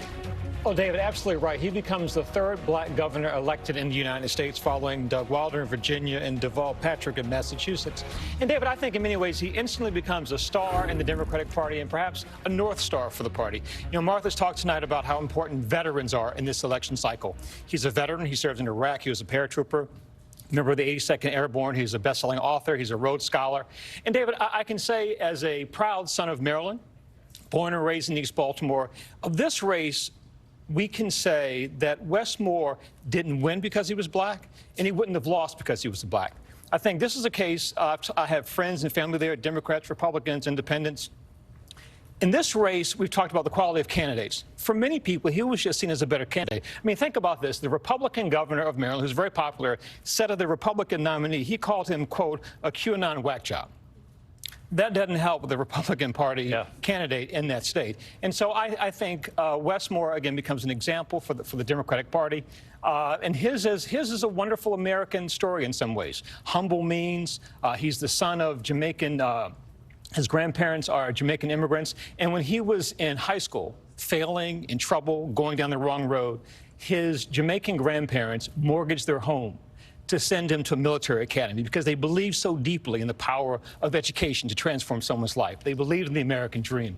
So I think a lot of people, certainly the folks who voted for his opponent, they'll be disappointed. But I think, generally speaking, in Maryland, this is a win that I think most people feel good about. Yeah, and it's a flip, of course. Larry Hogan, the moderate Republican, and very popular Republican in that state. And Lindsay Davis, I know that you went running with him. Yes. I should explain this. He's fast. You know, he's very fast. You're fast too. But Lindsay went out across the country and ran with a number of these candidates, not as their running mates, but as, well, you know, just running alongside them to ask them a few questions. And this was kind of a very eye-opening interview for you. You know, one point that he wanted to make is that no party has patriotism, and he was saying that often Republicans try to claim that they are the patriots, and he was saying, look, I am a patriot here. I went out and actually served in Afghanistan. I actually left my family on behalf of this country. And something I just wanted to piggyback off of with Byron, because I think it cannot be understated here. When we think about the country's 246-year history, right? Of course, we did have PBS pinchback from Donna Brazil's state of Louisiana back in the Reconstruction era in 1872, but he was not elected. And so it really is so significant when you think about in 246 years that we're only now, as of tonight, getting our third black governor. Really significant. But when I did have the chance to ask him while we were running, you know, is there a weight to that, knowing that you would be the third? And he said, you know what, obviously this would be history making, but I'm not running to make history. I'm running because I want to make child poverty history. We're going to make the racial wealth gap history. We're going to make environmental injustice history. Making history tonight in Maryland. Wes Moore, elected governor in that state. And Lily, the director, if we can go to break on that video of Lindsay running with Wes Moore, I'm going to let folks at home decide who was actually more tired. You looked pretty good there, Lindsay. He looked like he was the one breathing a little hard there. Really fast. He slowed down at the end for me. You look pretty good there. All right, our live election night coverage here. This critical midterm election. There you go. All right, you let him win. You let him win. He did win tonight, and he made history doing it in Maryland. We'll be right back right after the break.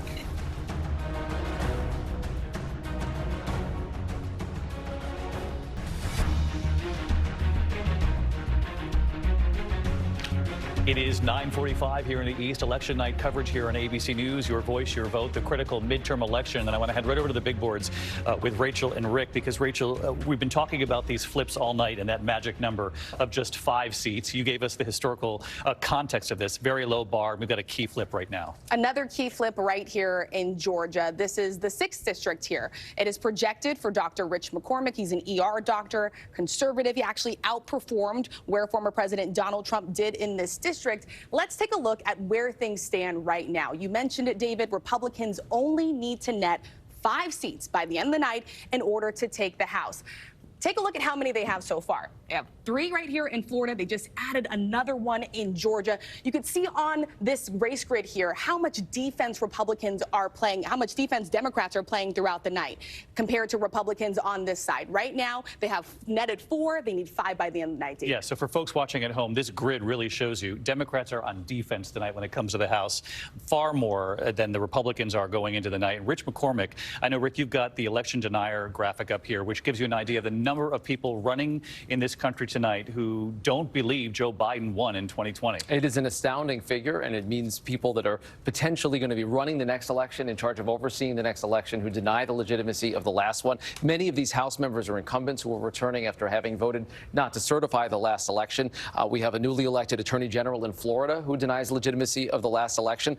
The governors of Alabama, South Carolina, and yes, the former White House aide Sarah Huckabee Sanders in the state of Arkansas also raising questions about the last election. And where this really matters is in those state houses, because these are people that could be overseeing the next election. And when I'm going to keep an eye on tonight, some of the battleground states like Nevada, like Arizona, like Pennsylvania, that still have people that deny the legitimacy of the election who are running. Well, in Arizona, Carrie Lake, who is doing very well in the polling lead up to election night, running for governor there against Katie Hobbs, of course, and she, in the last 24 hours, questioned the results of tonight before they even came. Yeah, there's lawsuits flying there as well. She's trying to tell people that there's issues with the vote without any evidence, and she has already said to our colleague John Carl and others that she may not concede defeat if she loses tonight. That's a key thing to watch as the night goes on. We're looking at the vote count. We don't care what the candidates say about it. But when we talk about these election deniers, Rick, thank you. I want to bring back up what Rachel just pointed out, Martha Raddatz, that this Rich McCormick has won, flipped a seat in Georgia. A Navy veteran and an election denier still does not believe Joe Biden won the election. Absolutely does not believe that.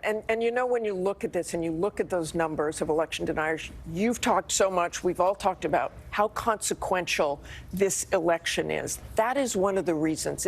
If you flip the House, if you flip the Senate, that's one thing, but you'll have election deniers in office. That's why Joe Biden talked about democracy so much, why he thinks it's so important. Right now, 552 Republicans for statewide or Congress, 199 fully deny the 2020 results, 61 raised doubts. You've got the Rich McCormicks. You've got Dan Bolduc in New Hampshire. I know he took it back, but he said in August, I signed a letter with 120 other generals and admirals saying that Donald Trump won the election, and damn it, I stand by it. That was him in August. The letter he signed said, our nation is in deep peril. The conflict is between supporters of socialism and Marxism versus supporters of constitutional freedom and liberty. Those are some pretty strong words. And you've got all these veterans, and we talk about these veterans. They're on either side of that. They're quarter of them. Quarter of the election deniers are veterans. And dare I say, regionally, it depends on where you are and whether or not they're doing well. They did well in this Georgia district that Rachel just reported on. You bring up Don Bolduc. If we could show where New Hampshire stands right now, the Senate race between Maggie Hassan and Don Bolduc, as Martha points out, he was an election denier. He acknowledged that the narrative wasn't working in New Hampshire, eventually saying that Joe Biden did win. But then, of course, in their final debate, he talked about busloads of voters being brought into New Hampshire illegally.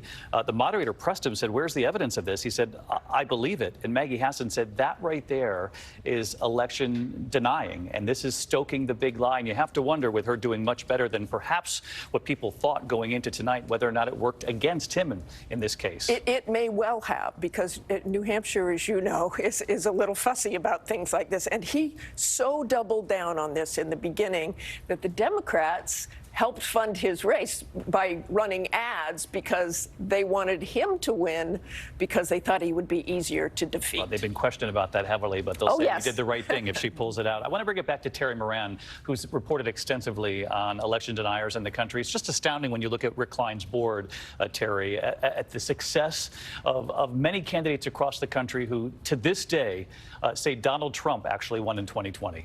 Absolutely. And it's, as Martha points out, there are hundreds of candidates at every level. It's become an article of faith, a loyalty test in the Republican Party. And it's really extraordinary. It is not just a backwards-looking issue, because Republicans, majorities of them, say they do not trust American elections, which is an extraordinary thing in our history. We've fought about elections a lot. The Civil War was basically a disagreement, started with a disagreement over the presidential election. When Lincoln was elected, the white Southern voters decided they didn't want anything to do with that, but they didn't say it was fake. This distrust of the very process that is seeded through Facebook, sometimes by our foreign enemies, is something new in American history.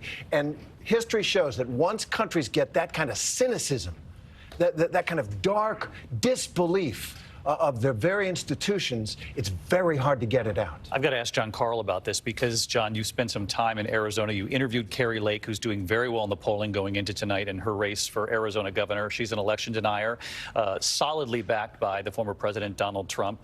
But Blake Masters, who's also running for Senate against Mark Kelly in that state, fairly popular incumbent, we got a phone call from Donald Trump saying you need to do more of what Kari Lake's doing. Yeah, and this happened right after they debated, after Masters and Kelly had a debate.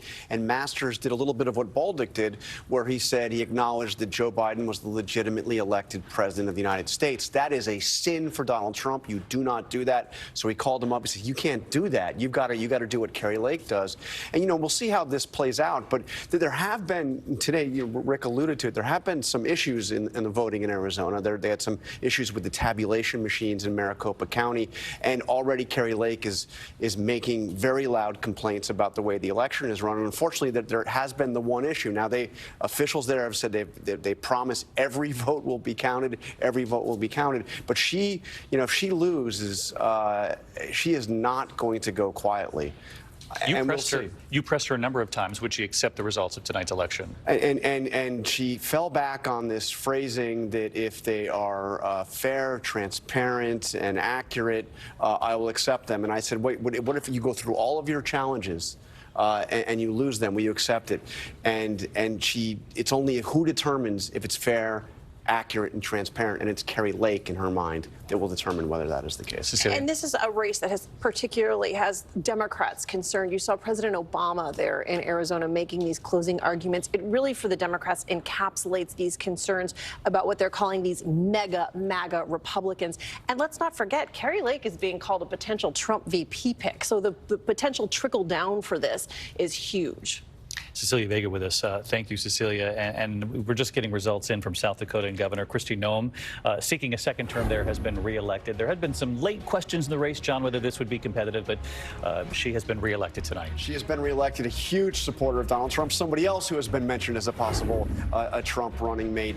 She brought Donald Trump out to Mount Rushmore for a July 4th fireworks celebration while he was still president.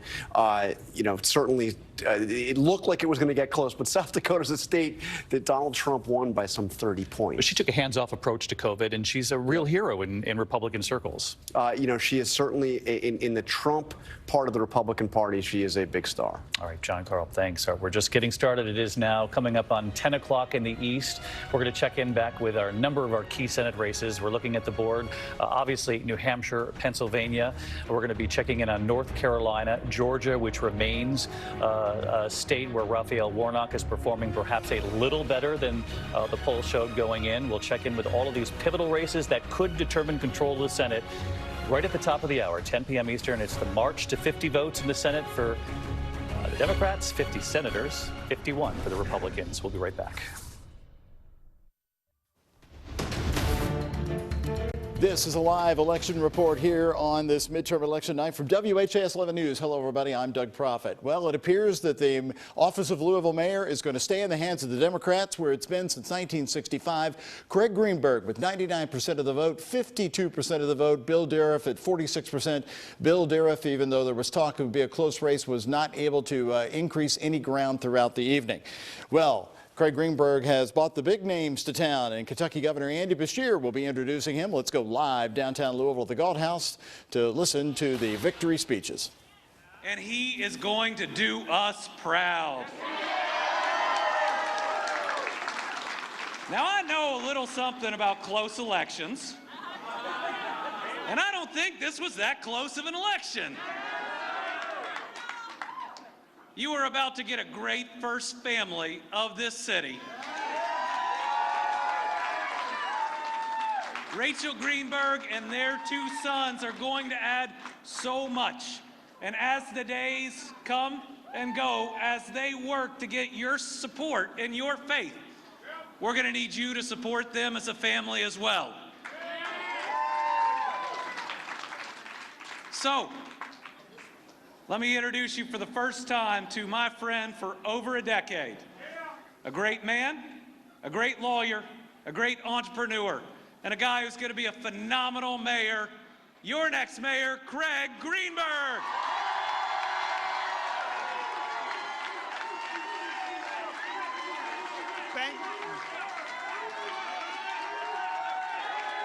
Thank you.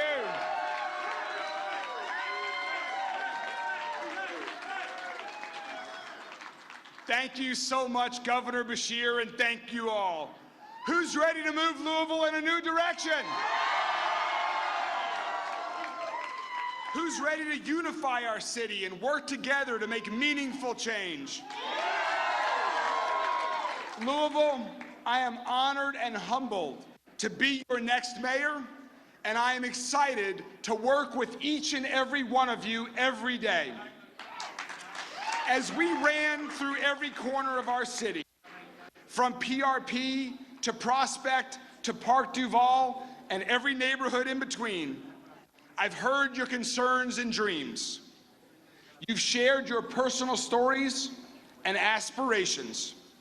We've prayed and we've laughed. It's been the experience of a lifetime for my family and for me. But friends, tonight is just the beginning. Together, we'll make Louisville a safer city. Together, regardless of your political party, we'll make Louisville a cleaner, a greener, and a healthier city. Together, we'll make universal pre-K a reality and support our educational institutions.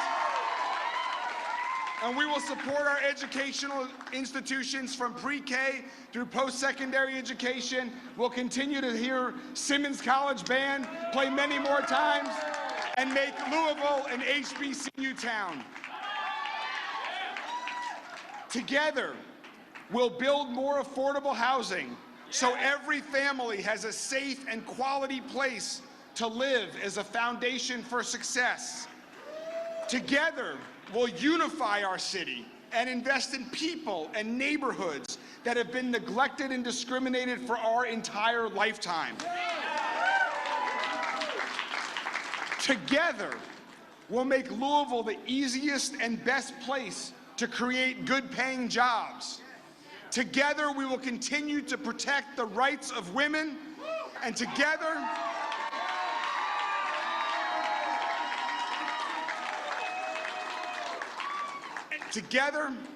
we will simply move Louisville forward in a new direction. The time for politics is over. The time for action and unity is now. These may sound like lofty goals to some, but to me, this is our only option, our only direction, a new direction.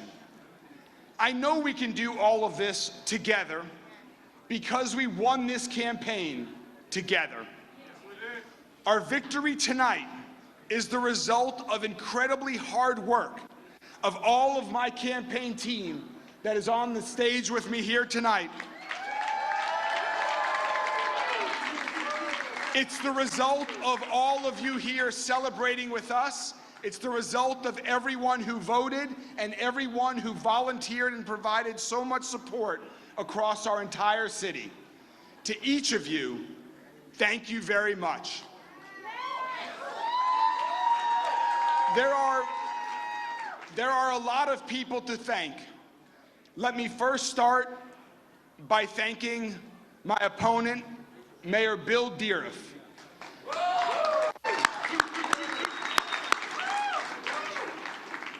I just had the honor of speaking with Mayor Deariff, and we each congratulated each other on a hard-fought campaign, and we each look forward to continuing to move Louisville forward and working together to address these challenges that we've been all talking about during this entire campaign. To my campaign team, led by my amazing, as she likes to say, volunteer campaign chair, Barbara Sexton Smith.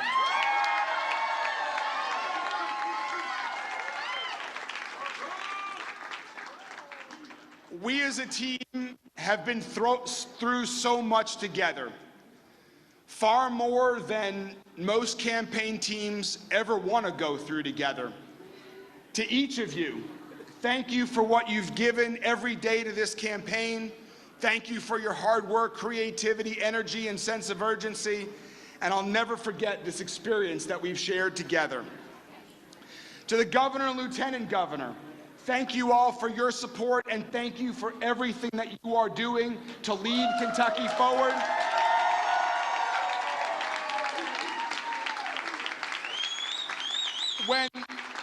When I talk about getting to work tomorrow, it's for the city of Louisville, it's for the state of Kentucky, and one of the things we're going to be working on is getting you all reelected next year.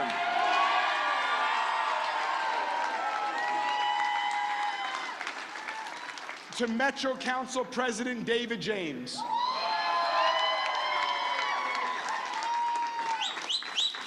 Thank you so much. I have not only learned a lot by working together, but by becoming your friend, and I look forward to working with you and every one of your colleagues on the Metro Council, regardless of party, to address our challenges and move Louisville forward.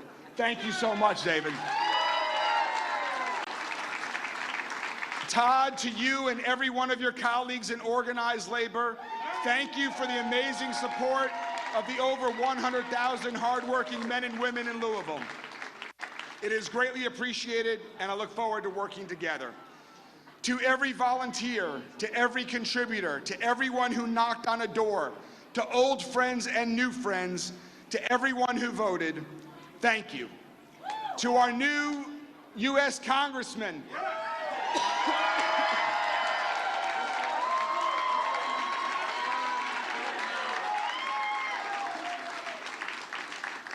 Morgan and Chris have been very close friends of Rachel and I, far outside of politics, for so many years. It has been the honor of a lifetime to be on the ballot with you all. We look forward to working together, and we look forward to getting our families back together after the craziness of the campaign. I'm so excited for you all.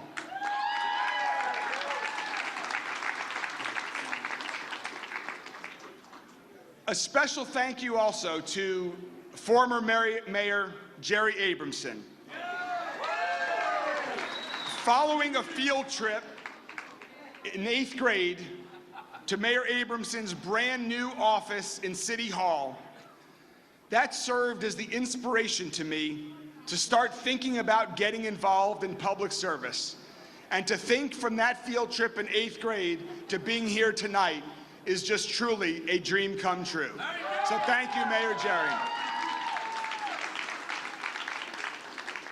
And finally, to my family.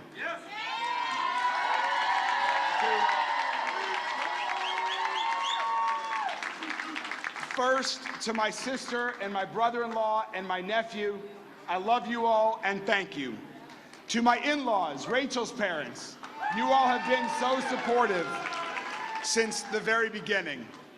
To my amazing parents who brought me into this world and have been my source of inspiration and strength. Oh, thank you, Kara. To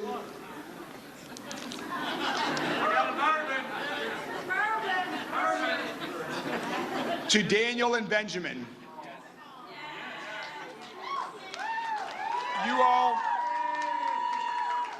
all are the most amazing children that anyone could ask for. You have not only been supporters, but you have been amazing advisors. I have said repeatedly that all of us running for office, in elected office, in any leadership position should be listening more to the younger people in our community. It starts at our dinner table at home. It starts with our family texts. You all are truly amazing. And finally,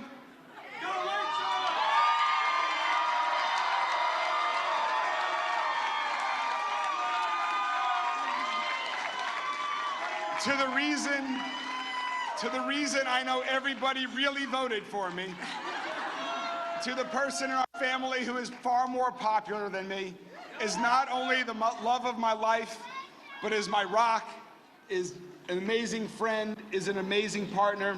Rach, I love you so much, and thank you. Stay here. Together, we overcame great odds to win. We rebounded from incredibly challenging experiences stronger than ever, with a greater understanding of the challenges of our city and a resolve to do new things in new ways with a sense of urgency that our city has never experienced. So tonight, let's celebrate these victories. Tomorrow, it's back to work. I'm honored and humbled to be your next mayor, and I'm excited to work with each and every one of you here tonight and everyone across our entire city and state to move Louisville forward in a new direction. Thank you all so much.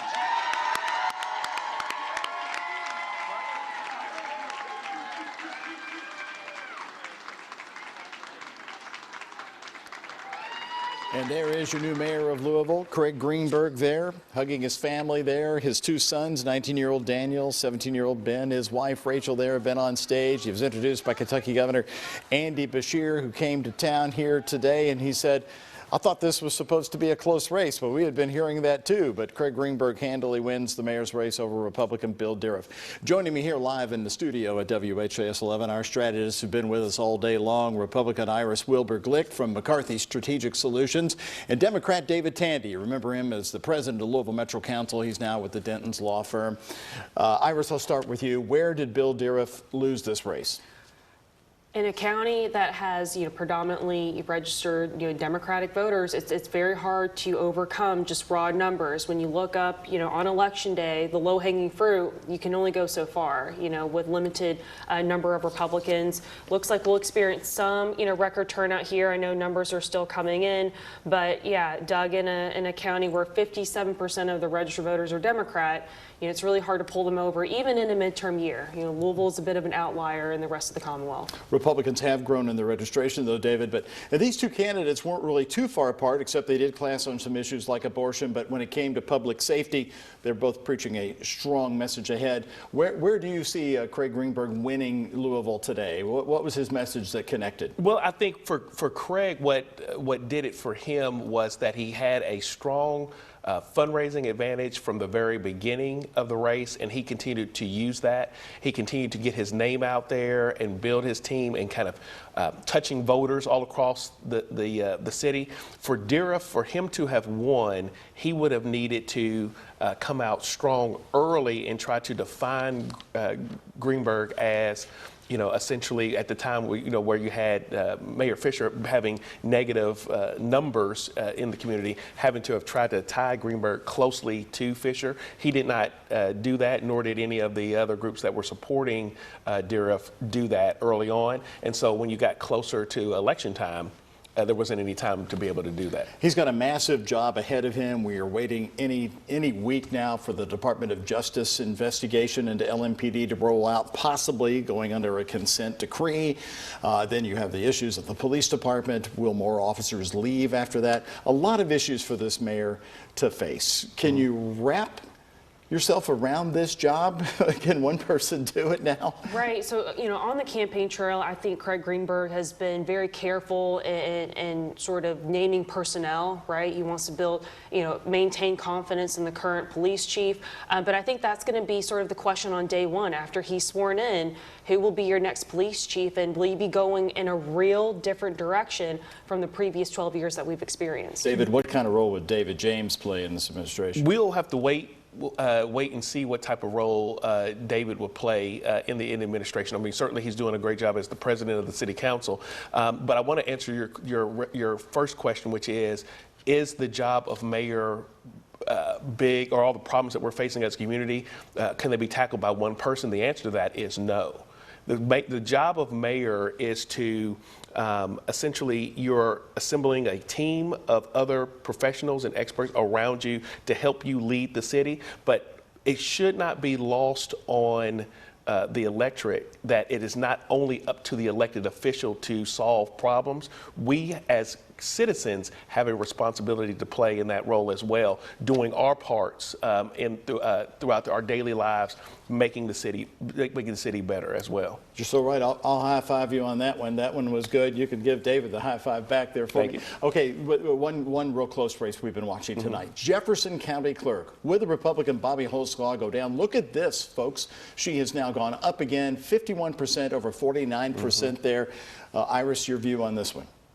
Yeah, this one's a tough one for those of us that have worked with Bobby Holzclaw. She has a tremendous record, and she's been on the ballot and been successful multiple times. But I don't think we want to sort of diminish the hard work and sort of political clout of Tina Ward Pugh. And so, I think maybe the coattail effect could be at play here, where the county clerk's race is listed on the ballot. Tina may have been able to benefit from just the environment that Louisville Democrats are benefiting from for the night.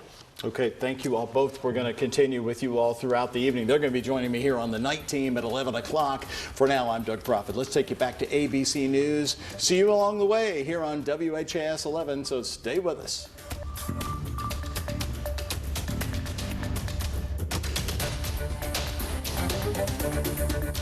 Issue. Maybe it's some ideological issues, maybe it's both. But voters are smarter than people give them credit for. They're not myopic. They just don't vote down the ticket. When you talk about Doug Mastriano, though, this is someone who was involved in January 6th, helped with getting busloads of people there, if I'm not mistaken. Josh Shapiro, much more moderate in that state. It's not surprising that this would be a scenario, perhaps, of a state with split-ticket voters. Well, sure. Once you decide that Doug Mastriano is your nominee, it's not surprising at all. I mean, that's the issue, and so that's the problem. Josh Shapiro is a good candidate, but could you have found perhaps the former Republican U.S. attorney in Philadelphia, who was a candidate in that race? I suspect he would have run significantly better than 42% of the votes statewide. He's someone who said he investigated, investigated the election and didn't find anything to prosecute in Pennsylvania on the election. That led Donald Trump to support Mastriano and not him. But you're telling me that he wouldn't have done better than 42%? I don't know if he would have beaten Josh Shapiro. We would have done better. This should have been a year in Pennsylvania. This should have been a really good year for Republicans, given the environment, given the unpopularity of Joe Biden, given anxiety about the economy, about inflation. I mean, think about it this way. If it looks like, if Shapiro wins here, as it looks like it's headed in that direction, this will be the first time that the Democrats have won 3 consecutive governor's races in Pennsylvania since the 1840s.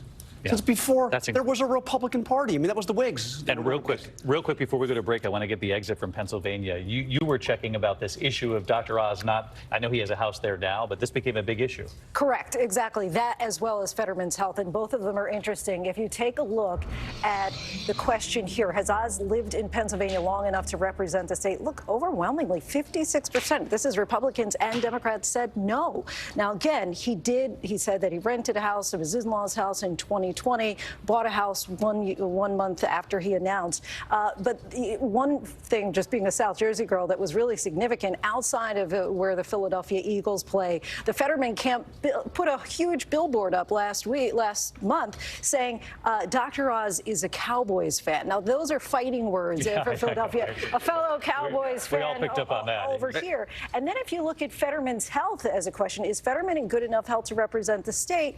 Not so much of a difference there, 50%. So he's kind of squeaking it out. And when you look at when he had a stroke in May, there were polls in September that showed him 10% up, and that has really gone away. All right, we have a popular governor who won re-election tonight standing by on the other side of this break. We're going to ask him some questions about where the country is headed next. We'll talk to Governor Sununu of New Hampshire. He'll also weigh in on that Senate race. Maggie Hassan up against Don Bolduc. He is standing by on the other side of the break. Don't go away. Our whole team right here throughout the night.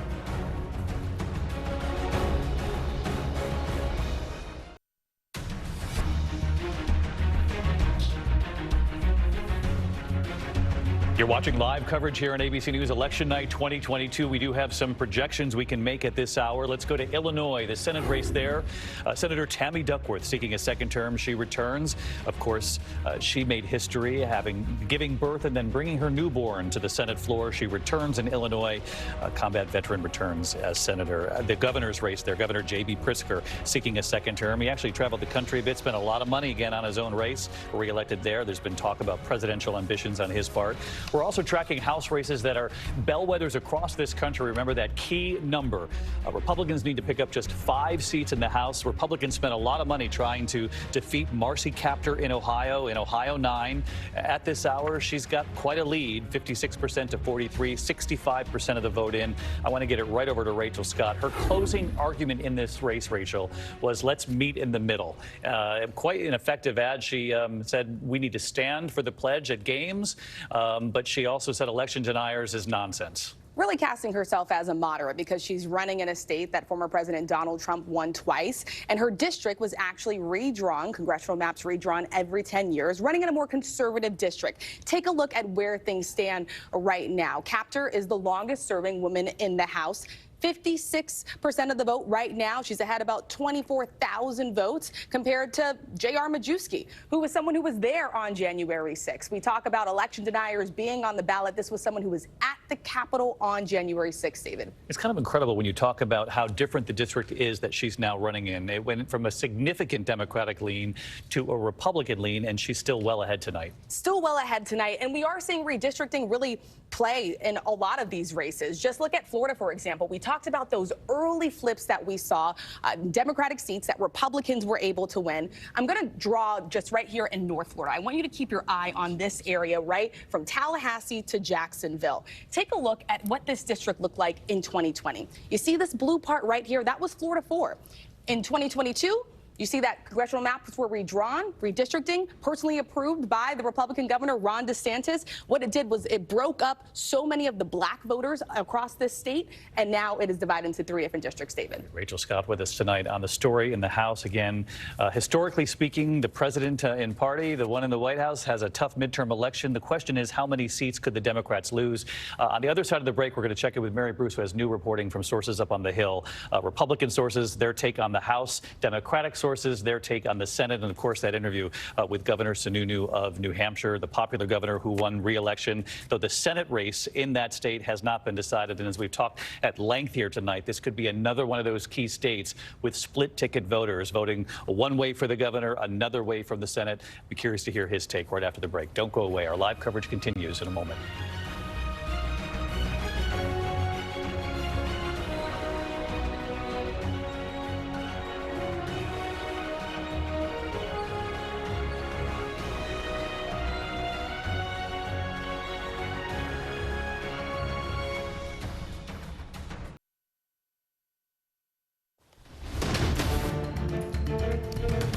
Live right now from WHAS 11 News. Hi again, everybody, on this exciting election night here in Kentuckiana. I am Doug Profit. We're here with you for the next 5 minutes before we go back to ABC News covering the midterm elections across the country. Well, it looks like the mayor's office here in Louisville will stay in the hands of the Democrats, right where it's been since 1965. And you can say hello tomorrow, even tonight, to Mayor Craig Greenberg, a Louisville native who is winning the race handily tonight over Republican Bill Deriff. Here you go. With 99% of the votes reporting, Craig Greenberg grew his lead here within the last couple of hours over Republican Bill Deriff. As you can see, 52% to 46%. And in downtown Louisville just a few moments ago, he told an interesting story about when he got interested in politics. When he was in 8th grade in Louisville, he went on a field trip downtown to Jerry Abramson's, the former mayor's office, to visit them for a field trip. And that's what ignited his interest to become the future mayor. Together, we will simply move Louisville forward in a new direction. The time for politics is over. The time for action and unity is now. These may sound like lofty goals to some, but to me, this is our only option, our only direction, a new direction. I know we can do all of this together, because we won this campaign together. Just a few moments ago, the Republican Bill Deriff conceded the race, and here's what he said. We've had a great 18 months. We've had a lot of people that have stood up and said, yes, we need a change in Louisville. We have a lot of people that said we need safety in Louisville, and we said Rick Sanders was going to come with us. We realized what economic development meant, and I am warmed and humbled by the people that have been here tonight and the people that have helped me over that time frame. You all have made the difference in this community. We have left a mark on this community to where we want this community to go. Republican Bill Deriff just a few minutes ago conceding the race. Craig Greenberg was very magnanimous and complimentary of him, even though the two had a very spirited last debate, which was aired on WHAS 11. We didn't know it at the time, but it turned out to be their last debate at the end of October. And they really got into it during that debate, really for the first time during the campaign. All right, the other big race we're watching tonight, it's been oh so close tonight, but take a look right here. It looks like so far the Republican incumbent Bobby Holsclaw, the longtime holder of the Jefferson County Clerk's Office, is holding in on the race with 99% of the vote. She is leading with 7,191 votes over longtime Democrat Tina Ward Pugh, Crescent Hill district there. She goes back to the early days of the Board of Aldermen, and then, of course, the original Metro Council. She's fairly highly regarded in town, getting a lot of votes there, but Bobby Holsclaw moving ahead here tonight. Now, amendment number 2 going down handily tonight, and big defeat appears. 54% voting no to amendment 2 on abortion rights, 46% saying yes. The key to this across the state, as our analysts have been pointing out to us, is that even the most conservative districts across Kentucky have been voting no, defeating the abortion amendment. And even in Kentucky counties that voted yes for the amendment, it turned out to be a very tight race. So you can see that it truly was a driver to the polls today. Kentucky House of Representatives here, right here in the metro Louisville area, district number 33. That would be Jason Nemus and Kate Turner. Kate Turner really making a run on it, but Jason Nemus really powering ahead here. He represented Middletown, but then redistricting gave him some counties into Oldham County, which is heavily Republican. And once those Oldham County counties started reporting here throughout the night, Jason Nemus really powered forward. As you see, there's the margin at this moment. So we want you to stay with WHAS 11 News throughout here the rest of the night. Coming up at 11 o'clock, we'll have the WHAS 11 night team. And then we'll also be joining our analysts again, that is throughout the evening. Now let's take a look at the congressional, the 3rd district race here in Kentucky. And Morgan McGarvey wins a big race over Stuart Ray. As you can see here with some of the early votes in there, Morgan McGarvey, 66%, Stuart Ray, 34%. Here is what Stuart Ray said in defeat tonight. Clearly, the majority of Louisville did not want to make the changes that I and many voters believe are hurting our country and in turn, my fellow Louisvillians, but he concedes the race here tonight to Morgan McGarvey. That's our 5-minute cut in here for now. Back to ABC News. I'll see you coming up at the top of the hour on the WHAS 11 night team, so stay with us. Actually endorsed him in the end. How do you square that for people watching tonight?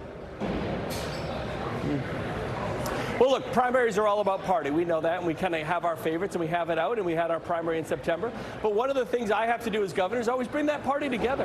And I can tell you that while I may have differences with a candidate here or there, getting rid of the Democrat delegation out of New Hampshire is absolutely critical. They just haven't done anything. So let's put policy aside. They don't show up. They don't debate. They don't have town halls. They don't engage with that retail voter the way they're supposed to. So I think bringing something fresh and new to the table, even though we might not agree on every issue, we have our differences. Something fresh and new for the state of New Hampshire and for the country is really important. But you know there's a bigger issue here, Governor Sununu, and you have a national profile. You know that there are nearly 200 election deniers on the ballot. Many of them have won tonight. What does that portend for the future in this country? If you're embracing Don Bullock, who was an election denier, saying that Joe Biden did not win the election, and it was only until this fall that he changed course. Are you not at all concerned that there are 200 election deniers on the ballot in this country? Well, I'll tell you, I think you're wrong by saying that's a bigger issue. That is not a bigger issue than inflation. I didn't say it was a bigger issue. And having a mortgage payment. I didn't say it was a bigger issue. I said it is an issue, and you know that it's an issue. You have a national profile. What do you think for the future of this country? Is it healthy to have election deniers on the ballot? Look, obviously the election in 2020 was fair and square, and Biden won, and we're moving forward from that. I know the press likes to talk a lot about that, and you're right, it isn't helpful. It is because those issues aren't what's connecting with the average voter. So the more we talk about it, the more we're not connecting with folks on their level about what's important to them. So I know you're celebrating. You got to have the hearings and figure out exactly what happened. That's just. I know you're celebrating your victory tonight. There's going to be a lot of talk about whether or not you could potentially run for president. I want to ask you about someone else who has said he will announce next week, next Tuesday. You were asked about former President Trump announcing before Christmas and said it was a terrible idea. Why so? No. Well, because once the dust settles on this election, you know what America wants? They want to take a break, right? They want to get back to watching football games and enjoying Thanksgiving and do some Christmas shopping. We can get to the politics in early 23. So anyone who's thinking to drive a big political message right after the really insanity, I mean, the craziness of this election cycle, I think is missing the opportunity and missing what is really important to folks. Folks want to take the break. So, and whether he announces he's running for president or not, it really doesn't matter. It's not going to keep anybody out of the race. It's not going to surprise anybody. You know, if that secret is the worst kept secret in the world if he is going to announce. So I think he'll announce. It'll be a blip on the radar, and we'll all move forward and enjoy Thanksgiving and the holidays, and we'll really get back as a nation to figuring out where the presidential stuff goes in, you know, early to mid 23. Any chance you'll run in 2024? I'm sorry, I couldn't hear you. What was that? Yeah, exactly. Any chance you'll run? My focus is, look, I'm sorry, you're breaking up. I don't know. Exactly. People are having too much fun. Those supporters in New Hampshire are so loud. I know how that goes. I love New Hampshire. I know you do. And your New Hampshire voters. I love the state. I love being governor, and that's my focus. Yeah. Okay, so once you get through Thanksgiving and Christmas, as you say, the former president should do as well. Come the first of the year, you haven't ruled it out. It's in consideration. I tell you what, in all sincerity, I balance budgets. I know Washington doesn't do that, but I do, and I got a budget I got to worry about. I got an opioid crisis we've redesigned to get better results. I got a mental health. Those are the issues and that's where all my attention is going to go. And I don't think you're going to see anyone jumping into the presidential race. Everyone's got to have a message. And look, I think the message needs to be politics doesn't have to be so divisive. I think it can be a positive message. It's not rainbows and unicorns all the time, but you need a kind of leadership in this country that brings out the best in people, that inspires folks in that positive way. And hopefully we get a little more of that the further away we get from 2020. And you'll see other candidates emerge. We'll see what happens. We'll see what happens. And just before I let you go, just what you're not ruling it out. Oh, I'm not even thinking about it. I'm not even thinking about it. So I don't rule anything in. I don't rule anything out. I don't make promises. I don't break promises. So that's just where we go. All right. Governor Sununu, who's been reelected in the state of New Hampshire. Say hello to your supporters there behind you, and we sure do appreciate you taking some time for us tonight. I know you're watching the Senate race. Did I dodge? Did I dodge that? You did. You dodged. You dodged. We'll see you in 2024. Thank you, Governor. Thank you, Governor. Back here in the studio, Governor Chris Christie. What do you think of that? I mean, obviously he's not saying he's not considering it. He's just not ready to go there yet. Yeah, look, Chris is a smart guy, and he's been a very good governor, and that's why he won by as much as he won by tonight and as early as he did. And so, look, there's going to be this idea that somehow, Donald Trump is going to drive a whole bunch of people out of the race if he announces next week is just silliness, in my view, because anybody who wants to be president, if you're going to not get in because someone else announced, then you probably don't have what it takes to be president to begin with. So I think Chris is doing the right thing. He just won.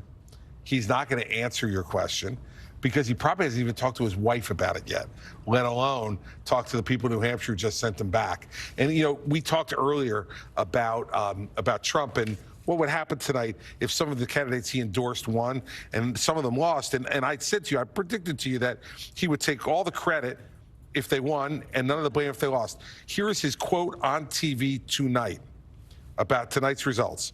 Well, I think if they win, I should get all the credit.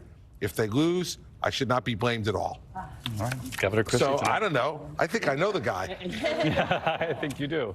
I think you do. We're going to come back to this conversation. I took notes. 10:37. It took us till about 20 minutes to 11 here in the East to talk about who's running in 2024. I think we all thought we'd get there a lot sooner than that, but we have a long night ahead, and I want to. ABC News can now project in Missouri. We're going to show this in the Missouri Senate race. Eric Schmidt is the projected winner. 54% of the vote in ABC News now projecting Eric Schmidt will win in the Senate race in Missouri. I want to get right over to Rick Klein at the big board on Arizona, because this is another race that the country has been watching. Not only Mark Kelly against Blake Masters, but Kari Lake up against Katie Hobbs in the race for governor. Let's take a look at what you know so far. Yeah, just starting in the Senate race. I mean, Arizona's geography actually isn't that hard to learn, because mostly it's Maricopa County.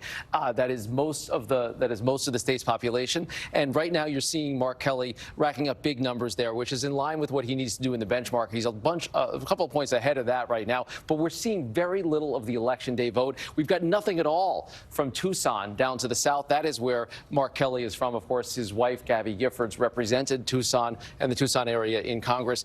Switching over to the governor's race, which, as you mentioned, Kari Lake is the Republican gubernatorial candidate. You're seeing Katie Hobbs with a lead. Now, I'll tell you, a 10 or 11-point lead for a Democrat in Arizona in early returns doesn't really tell you much, because there is so much day of vote that's out there. Another state where we talk about a blue mirage. We were very much keyed into the possibility of seeing these early returns. But again, racking up big votes in the early vote in Maricopa County, more than hitting the benchmarks right now, but it is very early in the counting. So let's take us through, because this has such interest across the country, this particular race, because you have two very different candidates being considered really in both races, both for the Senate and for the governor. When you look at how Joe Biden performed, since we know he won the state narrowly, but won, how is Katie Hobbs in Maricopa, for example, doing up against Biden versus the benchmark that she needs to hit to win tonight? Yeah, you see her ahead of both of those things. Look, Maricopa County used to be the heart of John McCain country. He was winning Maricopa County by 15 points late in his career. So the fact that Democrats were able to turn that around, and that Joe Biden was able to win the biggest county in the state in 2020 was a very big deal. Okay, on the flip side, Kari Lake, how did Trump do last time around? How is she doing compared to the benchmark of what she would need to do at this point in the night in Maricopa County? So basically, as a Republican in the biggest county in Arizona, you got to run even in Maricopa County. She's not there right now. But again, what we need to be keyed into is the vote that's still outstanding. Most of the day of vote, the people that are standing online and actually voting on Election Day, that is still out. Even though Arizona, most of the vote actually is early, we're getting just about no vote of the people that voted today. Now let's go back to the Senate race. Mark Kelly versus Blake Masters. I know it's very early, but again, I think it's helpful for people to see how how Mark Kelly's doing up against Joe Biden's performance, how he's doing against his own benchmark, and likewise Blake Masters with Donald Trump. Yeah, you see it in Maricopa County. You see he's up about 10 points. If you want to take a more rural county up in northern Arizona, the home of the Lumberjacks up there in Flagstaff, up about 9 points over the benchmark. That's a decent margin, even though we don't have that much vote in yet. And again, nothing in Tucson, which is where Mark Kelly is from. Yeah, so it's very early there, but a lot of attention being paid to this race that we're going to come back to. In the meantime, we're going to go to Arizona. Whit Johnson is covering both of these races for us. And Whit, what are the campaigns saying tonight about how they feel going into the night? Well, David, I can tell you here at Republican headquarters, they are very energized, and we've seen this in recent days where most of the Republican ticket has been campaigning in one place. I mean, there are hundreds of people here behind me. They also have an overflow area. But, David, really what we've seen in these final days is a campaign of fear on both sides. Republicans saying that Democrats are destroying the country and you need to vote like your lives depend on it, like the lives of your children depend on it. Democrats saying that democracy itself is on the ballot. And what we've seen is this barrage of campaign ads, the candidates really trying to just scare the votes out of people, saying a vote for the other side, warning of dire consequences. But, David, I do want to go back to something that was just noted earlier this evening, the tabulation issues in Maricopa County. It's worth talking about here because the county officials confirmed that they did have these issues at 60 different locations. They say that it was related to problems with the printer. They were able to fix that. and they insist that no voters were turned away, that they had multiple voting options to be able to cast their ballots. But as a result of all this, the Republicans actually filed a lawsuit. They quickly assembled a hearing. The Republicans were asking for an extended voting period tonight. A judge took a look at this and actually denied the suit. So in the end, the polls closed. We saw that first batch of results coming out, but so much at stake, both for the Republicans and the Democrats in this race, David. Whit, excellent. We'll come back to you shortly here. Mark, if we could put back up the slates for both the Senate race and the governor's race. First, the Senate, Mark Kelly. This is with 51% of the vote in. 51% of the vote in now. Mark Kelly leading 58% to 39% for Blake Masters. Again, this is Maricopa County. This is also the mail-in vote that they count first in Arizona, which in the past historically has leaned Democratic. And in the governor's race, Katie Hobbs 57% with 50% of the vote in to Kari Lake's 42.9. Again, it's early, but John, this is still attention grabbing. Yeah, I mean, but very important note of caution here. As we look at these results, it looks like Katie Hobbs is really building up a lead over Kari Lake. It looks like Mark Kelly's really building up a lead over Blake Masters. It also looks, by the way, like Mark Fincham, another person that was at the Capitol on January 6th, Secretary is also of State, losing, right? running for Secretary of State, is also losing from a slightly bigger margin. But look, they count the early mail-in vote first in Arizona. And there was a big emphasis in this race by a lot of the Republicans, especially the pro-Trump Republicans, to say, we are going to vote on Election Day. We don't trust mail-in voting. So there's going to be a lot more Republican votes to be counted in Arizona. But even so, David, this is going to become a very interesting race to watch over the course of the night, because you are seeing a significant lead with a significant chunk of the vote in, over 50% of the vote in for the Democrats. But don't bank it yet. That there is certainly a bit of a blue mirage here in Arizona. Well, and Kari Lake told you in that interview they call it Election Day for a reason. She was encouraging day of voting, was she not? Look, in 2020, 91% of Arizona voters voted early by mail. In the primaries in August, 85%. This includes the majority of Republicans. But Kari Lake's position is that there shouldn't be that kind of early voting, that you should vote on Election Day and that you should have your results by Election night. All right, we also have news coming in. John, thank you. Also has news coming in on two key House races tonight. Again, Republicans need a net gain of 5. These are two. One is a flip. One is a Democratic victory. We're gonna dive into both of them with Rachel Scott. She's standing by at the board right after the break. Our live coverage of Election Night 2022. And again, those numbers from Arizona are going to be very interesting to watch over the course of the next hour. The race for governor, the race for Senate there, and what these numbers mean. They're early, and it's great that John points out it's the mail-in vote they count first. So we have to be very cautious with those numbers. We'll be right back after the break. Don't go away.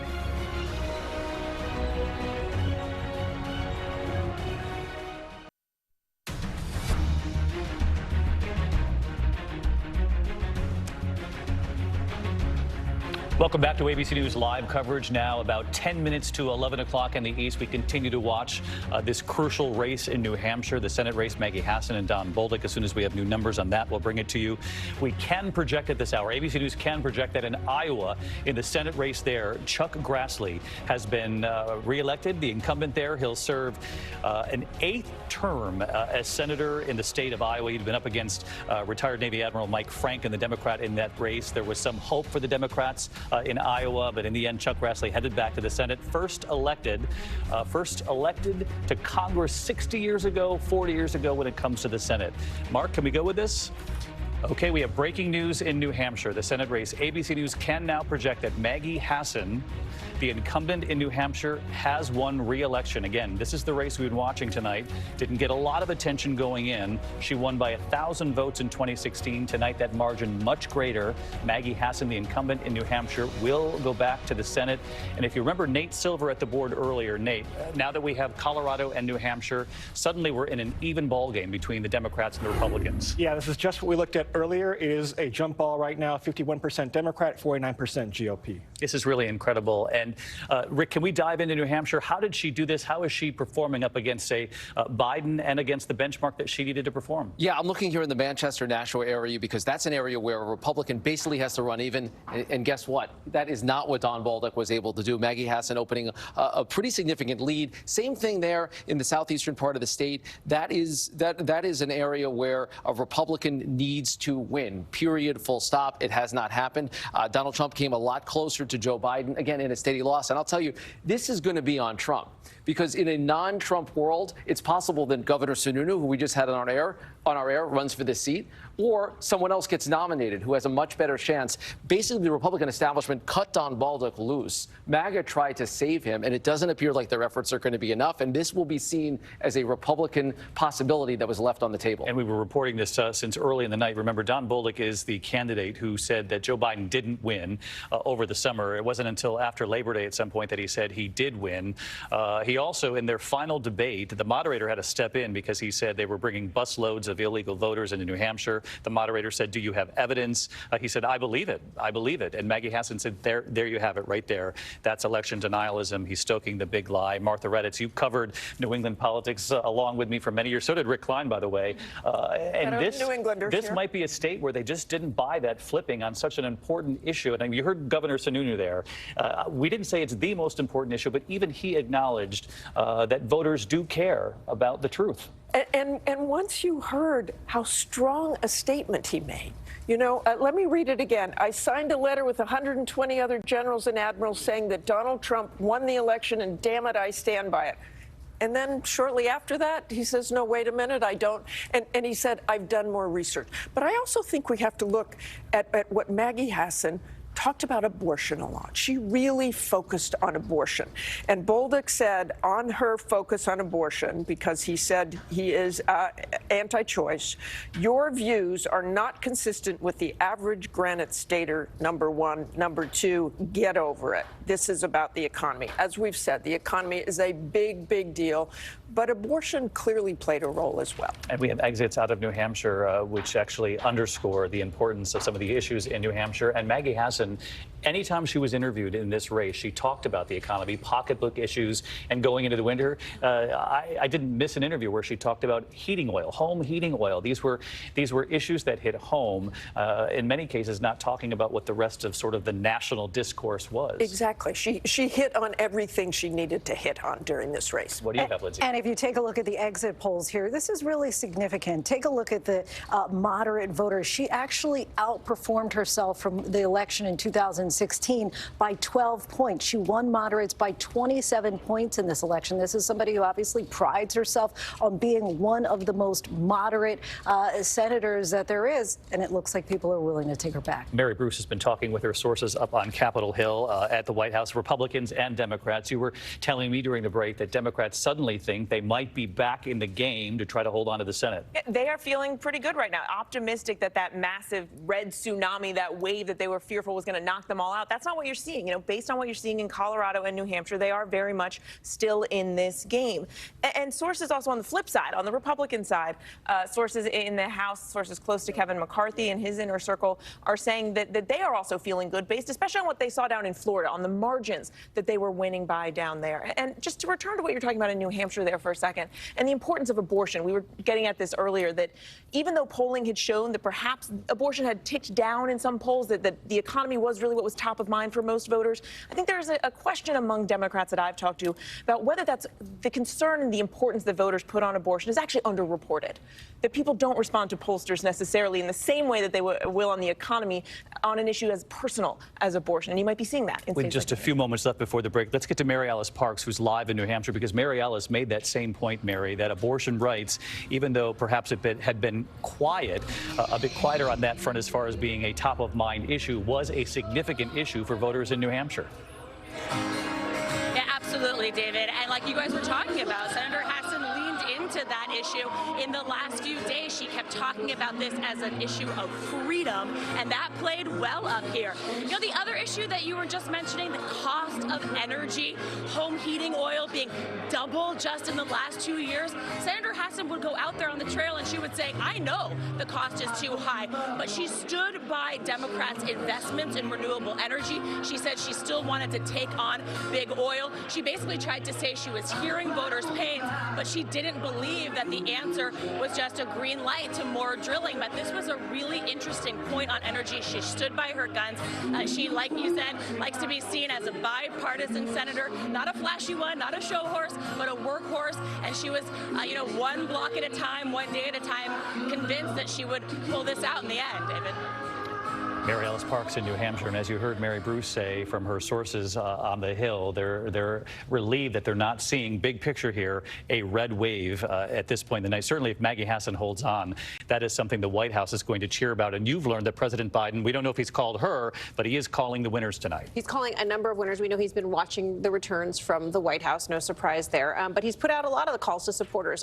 Maryland, Colorado, Illinois governor, Virginia. He's just making the calls. And look, this is a person with long-standing friendships with a lot of these, but clearly shows us a little bit of confidence here. And you hear that music. No, we hear you, and we hear the music too. J.D. Vance in Ohio has won in Ohio. He will replace Rob Portman, the Republican. That's a hold in Ohio. J.D. Vance beats Tim Ryan in the Senate race in Ohio. Boy, we have a lot to talk about. It's now coming up on 11 o'clock in the East. So a lot of breaking news happening just in the last couple of minutes. J.D. Vance beats Tim Ryan in Ohio, a state that has gone Republican. Obviously, in the last couple of presidential cycles, a lot of questions about whether Ohio is ground for Democrats, just like Florida. The conversation we had earlier tonight, how quickly they called Florida for the Republicans, the strength of the Republican Party in Florida. And of course, the opposite headline is Maggie Hassan, the Democrat in New Hampshire, holding on. She goes back to the Senate. We'll be back.